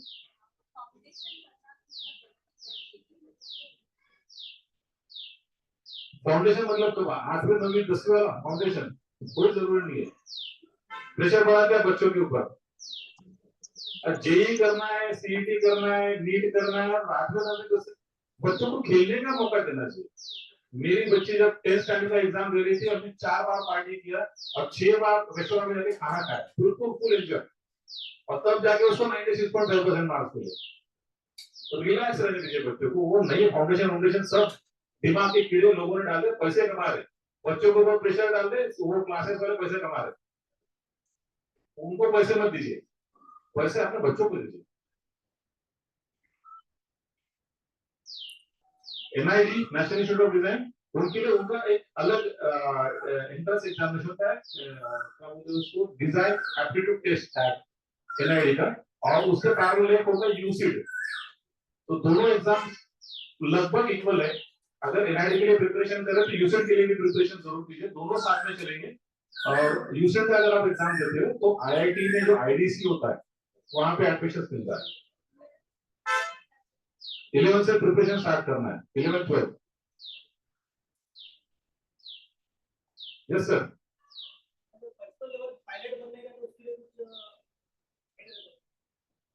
पायलट बनना है तो 2 ऑप्शन है, एक 10वीं के बाद में आप डायरेक्ट कर सकते हैं, लेकिन मैं रिकमेंड नहीं करता। लोग नॉर्मली 12वीं के बाद में करते हैं डायरेक्टली एविएशन स्कूल में एडमिशन लेके। और मैं ऑप्शन ये देता हूँ कि ग्रेजुएशन कर लो बच्चों का, ग्रेजुएशन के बाद में वहां पे जाओ। खर्चे की बात करेंगे तो अगर कम से कम खर्चा करना तो लगभग 50 लाख है कम से कम में। ऑस्ट्रेलिया में मत जाइए, इंडिया में कीजिए। ऑस्ट्रेलिया में आपको 6 महीने का लाइसेंस दे देते कमर्शियल में, इंडिया में थोड़ा सा वो टफ है। लेकिन पायलट अगर बनना है तो आज के हालत में देखेंगे तो लगभग 10% एम्प्लॉयबिलिटी, 90% पायलट घर में बैठे हुए। बहुत टेंशन वाली बात है, 50 लाख डालेंगे बच्चा घर में बैठेगा और उसको कुछ नहीं आएगा, तो थोड़ा सा टेंशन है। इतना तो नहीं बता पाऊंगा मैं, मेरे पास लैपटॉप में कुछ जानकारी है, तो अगर चाहिए तो व्हाट्सएप कर दे दूंगा आपको। 17,000 करियर, तो मेरा तो दिमाग इतना सा है क्रिकेट की बॉल जैसा, तो जितना है उतना पूछ सकता हूँ। अभी मुझे लगता है टाइम तो अभी खत्म हो गया। लास्ट क्वेश्चन मैं आपका दूंगा भाई, बोलिए। आताच्या वर्ल्ड मध्ये ज्या सीएसआयटी जे चालले आता ग्रोइंग इंडस्ट्री, त्यात मेकॅनिकल कसं प्रॉफिटेबल आहे का? 100% मेकॅनिकल इंजिनिअरिंग करायचं आणि सेकंड इयर नंतर कॉम्प्युटर मध्ये स्पेशलायझेशन करायचं। सेकंड इयर नंतर कॉम्प्युटर मध्ये स्पेशलायझेशन करायचं। मी स्वतः मेकॅनिकल इंजिनिअरिंग, मेकॅनिकलच्या मुलांना कॉम्प्युटर शिकवतोय। त्यांची डिमांड बघा किती आहे, प्रत्येक कंपनीला पाहिजे डेटा सायंटिस्ट पाहिजे, पण कोण पाहिजे? बीकॉम झालेला पाहिजे, मेकॅनिकल इंजिनियर पाहिजे, सिव्हिल इंजिनियर पाहिजे, इलेक्ट्रॉनिक्स इंजिनियर पाहिजे। त्यांना कॉम्प्युटर इंजिनिअरिंगची गरज नाहीये। एक कार बनवायची आणि त्या कारला स्मार्ट इंटेलिजन्स सिस्टीम लावायची की ड्रायव्हरला झोपायला कारला ब्रेक लागेल, हे आर्टिफिशियल इंटेलिजन्स आहे। तो मेकॅनिकल इंजिनियर करू शकतो। कॉम्प्युटर इंजिनियरला क्लच, ब्रेक, ऑटोमोबाईल काय कळत नाही। छोटा आन्सर देतो तुला मी। मला वाटतं मी इथपर्यंत थांबतो कारण की वेळ भरपूर झालेली आहे। तर माझ्याकडनं तर एवढंच आहे की सगळ्या मुलांना, सगळ्या पालकांना ऑल द बेस्ट। फारच छान वाटलं मला तुमच्याशी गप्पा मारून, एक नंबर। सगळ्यांना माझ्याकडे शुभेच्छा। आणि थँक्यू व्हेरी मच सगळे ब्रह्मकुमारीचे एवढे साधक इथे आहेत, सुनील भाई आहेत, सर्व तिथे आहेत, सगळ्यांना मी प्रणाम करतो परत एकदा. आणि ही संधी मला मिळाली आज तुमच्यापर्यंत पोहोचण्याची, त्याच्याकरता परमेश्वराचे पण आभार. धन्यवाद. All the best. खूब धन्यवाद सरांचे.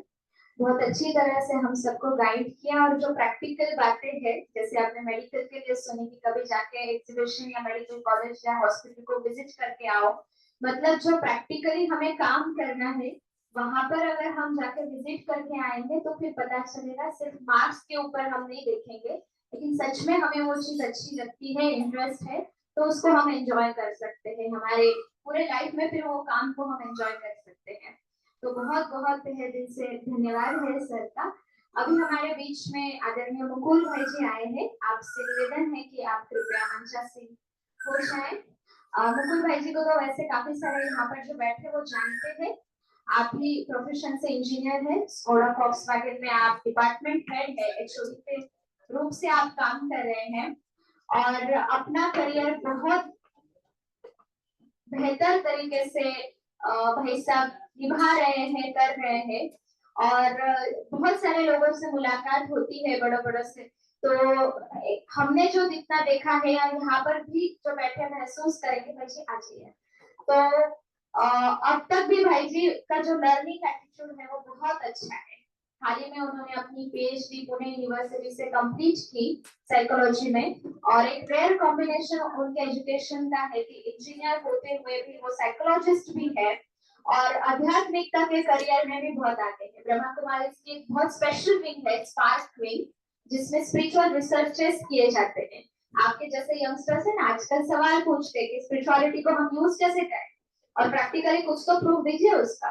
तो उसके लिए बहुत सारे रिसर्चेस स्पार्क विंग हमारी बनाती है कि प्रैक्टिकल लाइफ में आप स्पिरिचुअलिटी को कैसे यूज कर सकते हैं, प्रूव कर सकते हैं साइंस को लेकर के.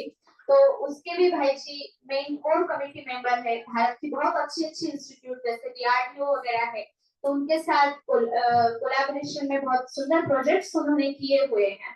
तो आज वो हम सभी स्टूडेंट्स को गाइड करेंगे कि करियर तो एक अपना पार्ट है, लेकिन उसके साथ साथ जीवन में अगर हमें सच में सक्सेसफुल होना है, खुशी को प्राप्त करना है, अपनी फैमिली को हमें सेटिस्फैक्शन देना है, तो उसके लिए अपने आप का ध्यान हम कैसे रखें और आध्यात्मिकता का इसमें क्या रोल होता है.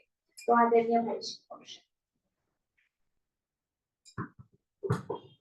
आप सभी को नमस्ते, ओम शांति और गुड आफ्टरनून. धूप में भी बैठे हैं, थोड़ा एडजस्ट होकर बैठ सकते हैं, यहाँ चेयर लेके एडजस्ट कर दीजिए.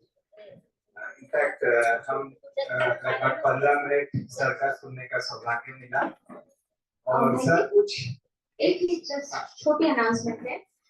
जिनका गाड़ी का नंबर 5071 है, MF14EY 5071, रेड कलर की i10 की गाड़ी है, तो कृपया आप गाड़ी हटाएं क्योंकि ऊपर नारियल का झाड़ है तो आपकी गाड़ी को नुकसान हो सकता है.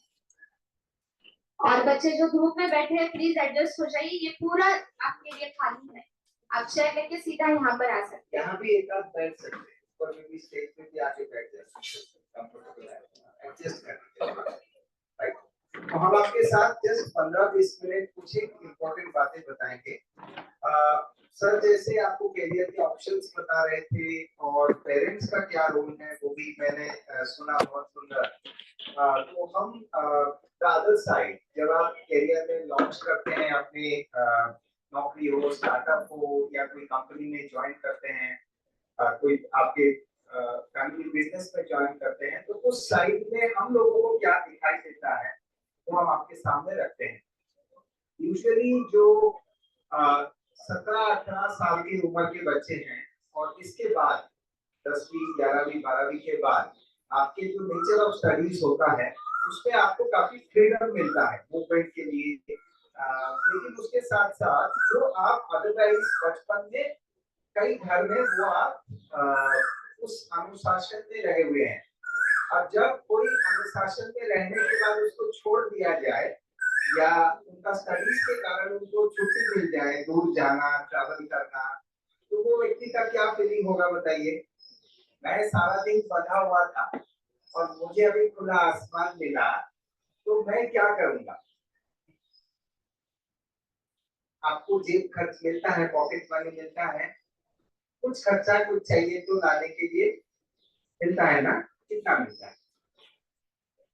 100 रुपीज। अच्छा ठीक है, अगर सडनली आपको आपके हाथ में 1 लाख रुपया दे दिया जाए, 1 लाख रुपीज कैश एक ब्रीफकेस लेके दे दिया जाए, आप क्या करोगे? चॉकलेट खाओगे या पेप्सी खाओ, क्या करोगे? 1 lakh rupees without any reason, कोई रीजन बोला कि तेरे लिए खर्चा क्या करोगे? What will you do? Just think.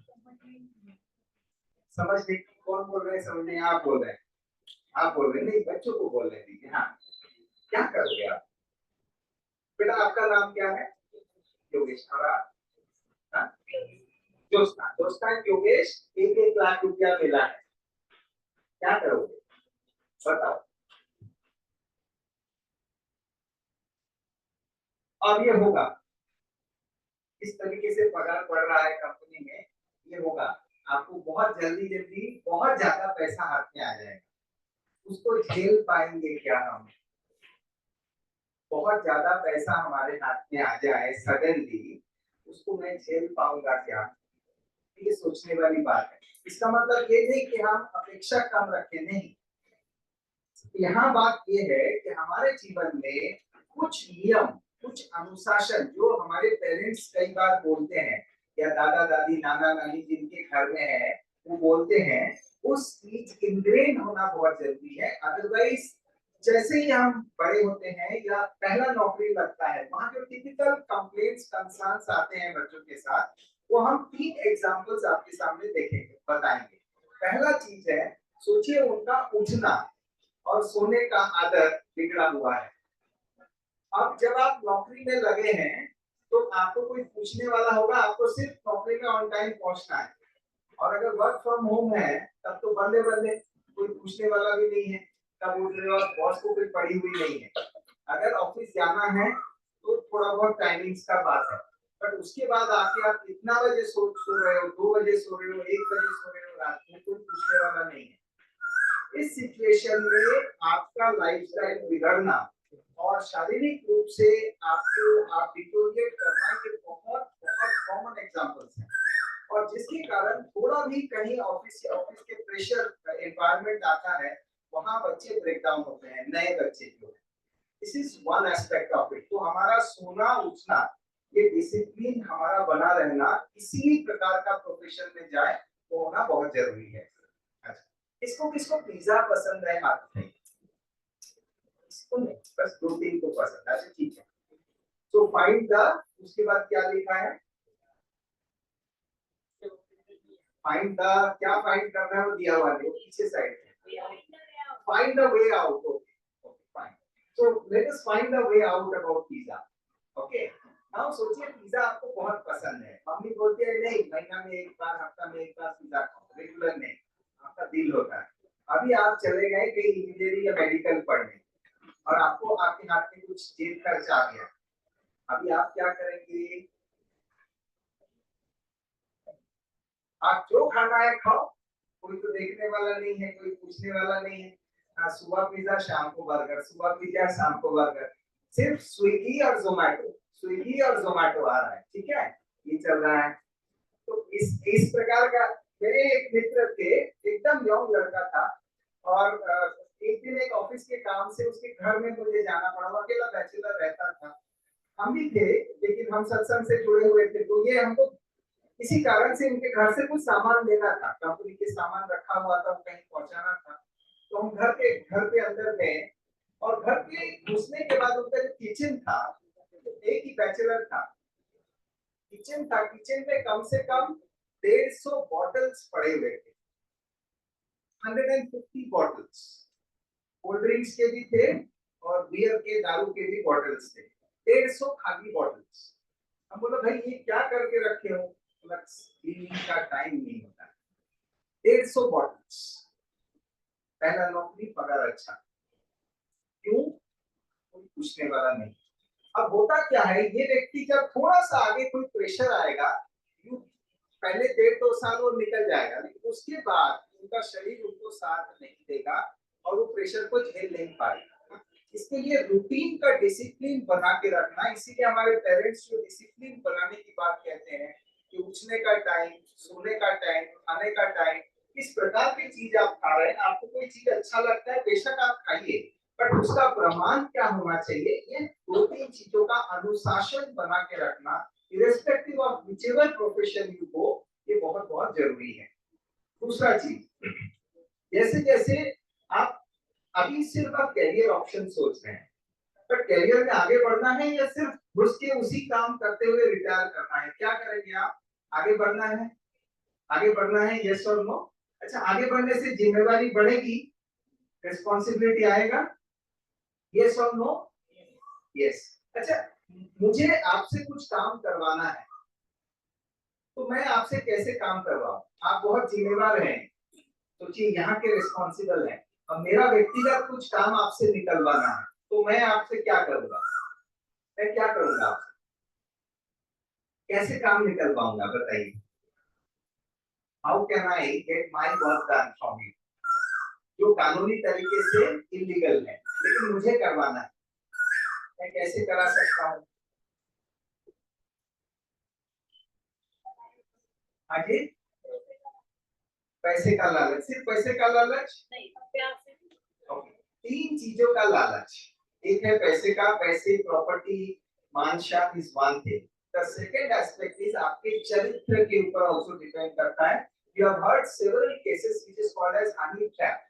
You understand honey trap? I think I don't need to explain. Honey trap समझते हैं? कोई लड़का लड़की को फंसाना, लड़की लड़का को फंसाना, these are very very common even in the highest corporate level। आपको कोई इंफॉर्मेशन निकालना है, कोई स्पाइंग कर रहा है, कोई बड़े इंडस्ट्रीज में, बड़े ऑर्गेनाइजेशंस में, गवर्नमेंट ऑर्गेनाइजेशंस में, टॉप मोस्ट ऑर्गेनाइजेशंस में, you name it, and these are the things that happens. तो आपका चरित्र मजबूत होना एक सफल व्यक्ति के लिए 100% जरूरी है। अब चरित्र मजबूत होना का मतलब ये नहीं है कि आपको सारा दिन सुबह शाम मेडिटेशन करना होगा, परंतु आपके, हमारे भारत के जो रूट्स हैं, भारत के जो हमारे जो संस्कृति है, उस संस्कृति से जुड़ा रहना ये बहुत बहुत इम्पोर्टेंट है। जहाँ पे सिखाया जाता है आप किसी से कोई फेवर नहीं लीजिए, कोई भी फेवर किसी से नहीं लीजिए, बिकॉज आपने अगर फेवर लिया तो वो व्यक्ति जब कोई गलत करेगा, you can't voice it out the way अगर आप फेवर नहीं लिए होते। सोचिए, मेरा आपके साथ कुछ लेना देना नहीं है, आप कुछ गलत कर रहे हैं, मैं डायरेक्ट बोल सकता हूँ छाती को कि भाई ये गलत है, लेकिन मैंने आपसे पैसा लिया हेल्प के लिए कि मेरा घर बनाना है, 50,000 1 लाख दे दो, मदद चाहिए, आपने हमको मदद किया और आप अभी गलत कर रहे हैं, क्या मैं उसी तरीके से आवाज आपके साथ उठा सकता हूँ, हाँ या ना? नहीं कर सकता। इसीलिए दोस्तों एक चीज समझ लेना, पहले बात, कभी भी मम्मा पापा को जबरदस्ती नहीं करना, वो अंकल वो आंटी अच्छे कंपनी में है, उनको कहलवा के मुझे जॉब दिला दो, ये बात, उनको कहलवा के मुझे एडमिशन दिलवा दो, ये रिक्वेस्ट बिल्कुल मम्मी पापा को नहीं करना। और मम्मी पापा अगर ऐसे करके आपको किसी से कहलवा के घुसा रहे हैं, उससे तो अच्छा आप उससे नेक्स्ट लेवल के कोई स्कूल कॉलेज में पढ़ लो, क्योंकि ऐसे भी आप आगे बढ़ नहीं पाओगे। सर झुक के अच्छे कार्य नहीं हो सकता है, ठीक है? तो आप अपने बलबूते से एडमिशन लेना, आप अपने कैपेसिटी को समझते हुए उसको थोड़ा स्ट्रेच कीजिए, लेकिन किसी के कहने पर, कहलवा के, माँ बाप का भी सर झुकेगा, आपका भी सर झुकेगा एज अ स्टूडेंट। इस बात का विशेष ध्यान रखिए, अपना डेली रूटीन को अच्छा बनाइए। अभी अगर नहीं है, आप बोलेंगे मेरा रूटीन तो ऐसा ही हो गया, आप क्या करें? आप दिन में एक कोई कठिन चीज उठा लीजिए, एक डिफिकल्ट कोई टास्क लीजिए, आपके रूटीन में कोई एक डिफिकल्ट टास्क उठाइए, और ये आपके पेरेंट्स को करना होगा, करवाना ही होगा। सबसे इजी टास्क है। यहाँ पेरेंट्स जो बैठे हैं, हाथ उठाइए, खड़े हो जाइए please. Parents please if you could just stand up. जो पेरेंट अपने बच्चों से बर्तन धुलवाते हैं, घर का झाड़ू पोछा करवाते हैं, कभी जरूरत पड़ा तो वो हाथ उठाइए। वाह, कमाल है। अच्छे ठीक, हाथ पीछे करिए। जो पेरेंट अपने बच्चों को खाना बनाने, नहीं बैठिए रुकिए। जो पेरेंट अपने बच्चों को खाना बनाना सिखाया है, खाना बनाना, they can cook if it is needed, हाथ उठाइए। अच्छा, फिर तो सर ये तो ऐसे ही हो जाएगा आप लोग, ठीक है, थैंक यू, बैठ जाइए। बहुत अच्छा, आप लोग सब खाना बनाना जानते हो? ऐसे मैम हाथ नहीं उठाई, आपने हाथ नहीं उठाया। आप जानते हो खाना बनाना? वाह, बनाते हो या सिर्फ रेसिपी सीख के रखे हो, जब लगेगा तब बनाएंगे? हैदराबादी बिरयानी कैसे बनाना होता है? Okay okay, on the lighter side, ठीक है। अब हम आपको एक 10 मिनट एक मेंटल प्रैक्टिस कराएंगे जहां पे आप पीस ऑफ माइंड को एक्सपीरियंस कर सकते हैं। प्रेशर कुकर में आप वाल्व देखे हैं, तो वाल्व क्यों जरूरत होता है? अंदर प्रेशर बढ़ती है उसको रिलीज करने के लिए। तो उसी तरीके से कभी आप कहीं पढ़ने गए हो, अगर आपको एंजाइटी आ रहा है तो किस तरीके से आप मन को शांत कर सकते हैं, रिलैक्स कर सकते हैं, उसके हम एक छोटा सा प्रैक्टिस आप सभी को कराएंगे, ठीक है। तो आप ट्यून्स लगा सकेंगे, हल्का म्यूजिक, हल्का सा ट्यून्स बजे। रेडी? तो सभी एक बार खड़े हो जाएं अपने जगह पर, थोड़ा सा 3-4 बार गहरा श्वास ले लीजिए और फिर हम रिलैक्सेशन का अभ्यास करेंगे। और आप लोग थोड़ा और वहां भी आ सकते हैं और यहाँ एक आध चेयर शिफ्ट कर सकते हैं जिनको धूप हो रहा है, और 10 मिनट ही करेंगे। अरे हो, हाँ जी, बैठ जाइए।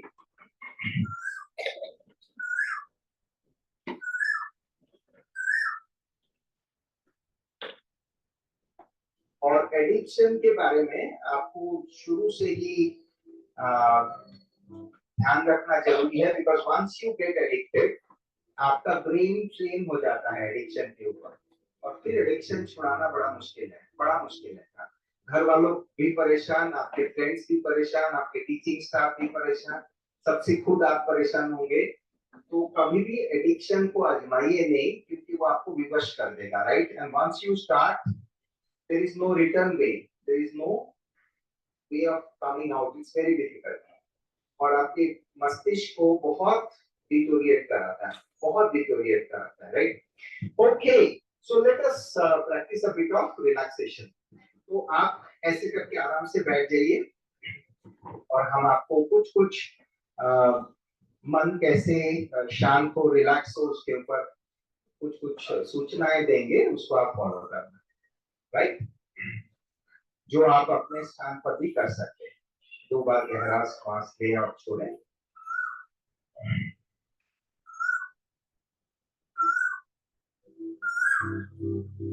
अपना संपूर्ण लक्ष्य इसी अभ्यास में केंद्रित करें।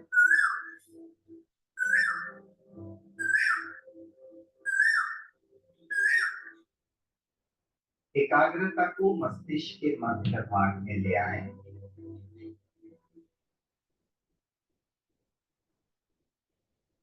भ्रुकुटी के मध्य भाग में एकाग्रता को ले आए।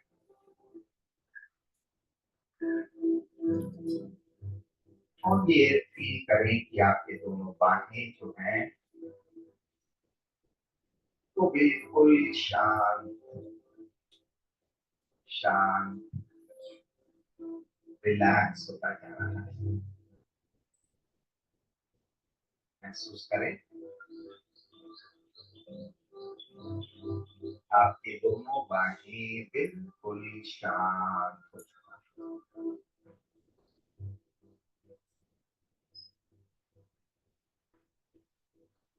अब अपने पैरों पर एकाग्र करें,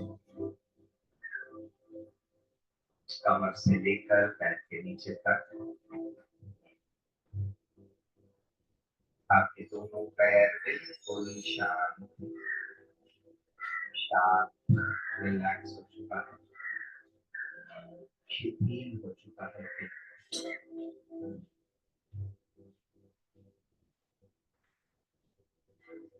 अब अपने मस्तिष्क पर एकाग्र करें। मस्तिष्क का दाहिना भाग रिलैक्स, मस्तिष्क का दाहिना भाग रिलैक्स रिलैक्स होता जा रहा है। मस्तिष्क का बायां भाग रिलैक्स, मस्तिष्क का बायां भाग रिलैक्स रिलैक्स।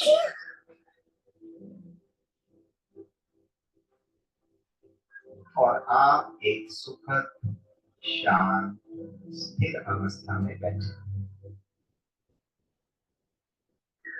अब अपनी एकाग्रता को बढ़ाने के लिए, आत्मविश्वास बढ़ाने के लिए, धैर्यता को बढ़ाने के लिए आप अपने आप को सूचना दे रहे हैं। हर श्वास के साथ आपका मन शांत, स्थिर, निश्चिंत होता जा रहा है। महसूस करें साथ साथ श्वासोश्वास,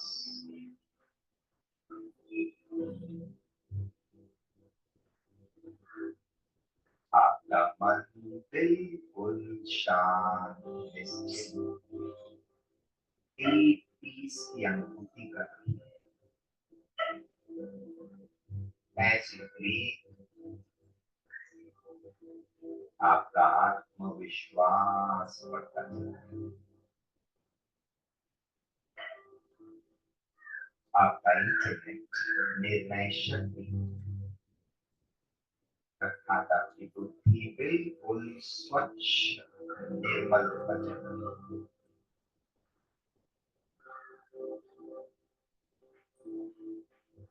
अब महसूस करें दूर आसमान से एक सफेद प्रकाश में किरणें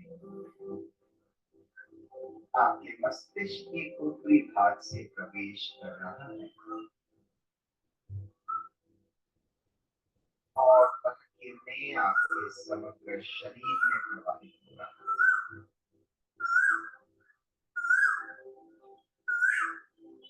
आपका समग्र शरीर बिल्कुल स्वच्छ, निर्मल होता जा रहा है।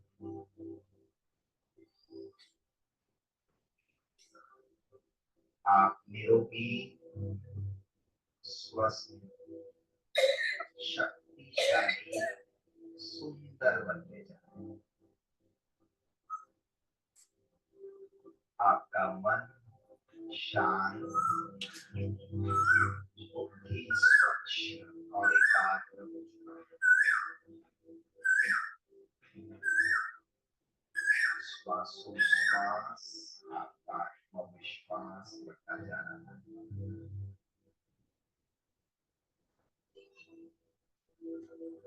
आप आंतरिक शक्ति का महसूस हो रहे हैं। आप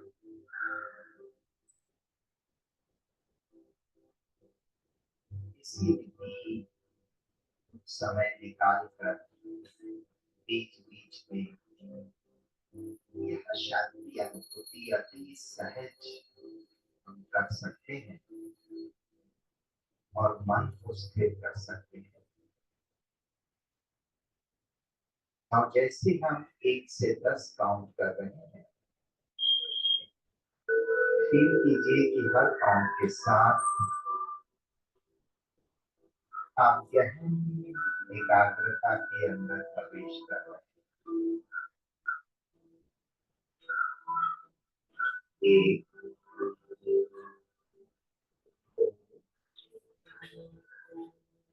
3, 4,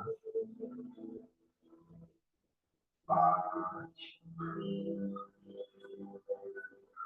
6, 7,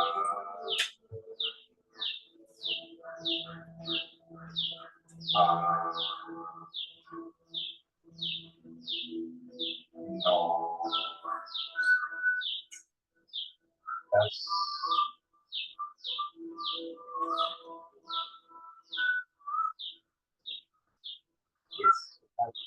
शांत अनुभूति को बारंबार इसी रीति से अति सहज मन ही मन आप कर सकते हैं। अब इस शांति अनुभूति को करते हुए आप लौट आ रहे हैं वर्तमान की ओर। आपके बाहें पैर संपूर्ण शरीर में का प्रवाह हो रहा है। आपके मस्तिष्क में हल्कापन का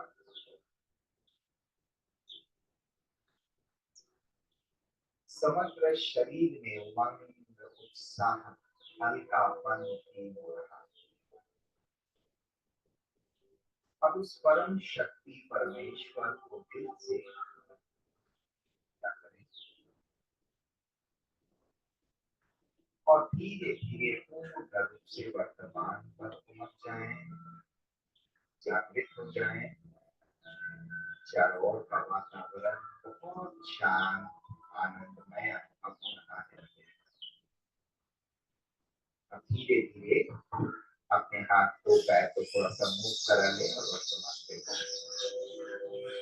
इस तरीके से आप बीच बीच में कुछ समय निकाल के दिन में 2-3 बार जरूर ये माइंड कंट्रोल टेक्निक का अभ्यास कीजिए। अपने खान पान का खुद का एक रूटीन बना लीजिए और स्लीप वेक टाइम जो है इसके ऊपर थोड़ा सा आप सुजाग रहिए और साथ साथ सारे दिन में एक बार कम से कम कुछ पॉजिटिव अफर्मेशन सुनना करना ये एक नियम बना के रखिए, क्योंकि बियॉन्ड अ सर्टेन पॉइंट जब आप कोई हायर स्टडीज के लिए या जॉब के लिए जब रिमोट लोकेशन पे होंगे वहां आपको गाइड करने वाले कोई नहीं होगा, नोबडी विल बी देयर, तो यू आर अलोन देयर।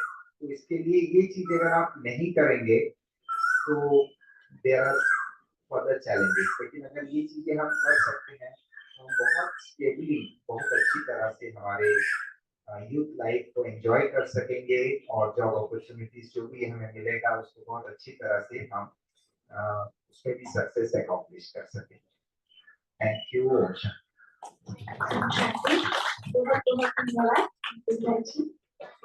आदरणीय अश्विनी दीदी को बुलाते हैं जो इस प्रोग्राम के होस्ट है, चिंचवड सेंटर के संचालिका है। वो 2 मिनट आपको शुभेच्छाएं देंगे और आप सबके लिए बहुत प्यार से यहाँ पर प्रसाद बनाया है, तो सबको रिक्वेस्ट है कि आप प्रसाद और आपके लिए छोटा सा एक पुस्तक निकाला है गिफ्ट के तौर पे, तो वो गिफ्ट और प्रसाद आपको अंदर मिलेगा। कुछ अंदर बैठेंगे, कुछ स्टेज पर बैठेंगे, क्योंकि यहाँ पे सभी को थोड़ा गर्मी लग रही है, तो इसलिए कुछ भाई बहने अंदर बैठेंगे और कुछ स्टेज पर बैठेंगे। इस तरह से आप प्रसाद, एक मिनट, धन्यवाद। और प्रसाद आप लेकर के ही फिर प्रस्थान करें।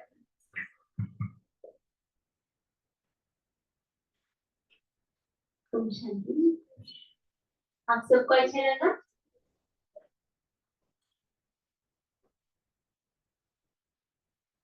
देखो, करियर के साथ साथ ये आध्यात्मिक मार्गदर्शन भी बहुत जरूरी होता है। इतनी सुंदर टिप्स हम सबको मिली। मन को एकाग्र कैसे करना है, परमात्मा से मन बुद्धि को कनेक्ट करके परमात्मा की शक्तियों को अपने अंदर में अनुभव करके अपने पर्सनैलिटी को हम डेवलप कर सकते हैं।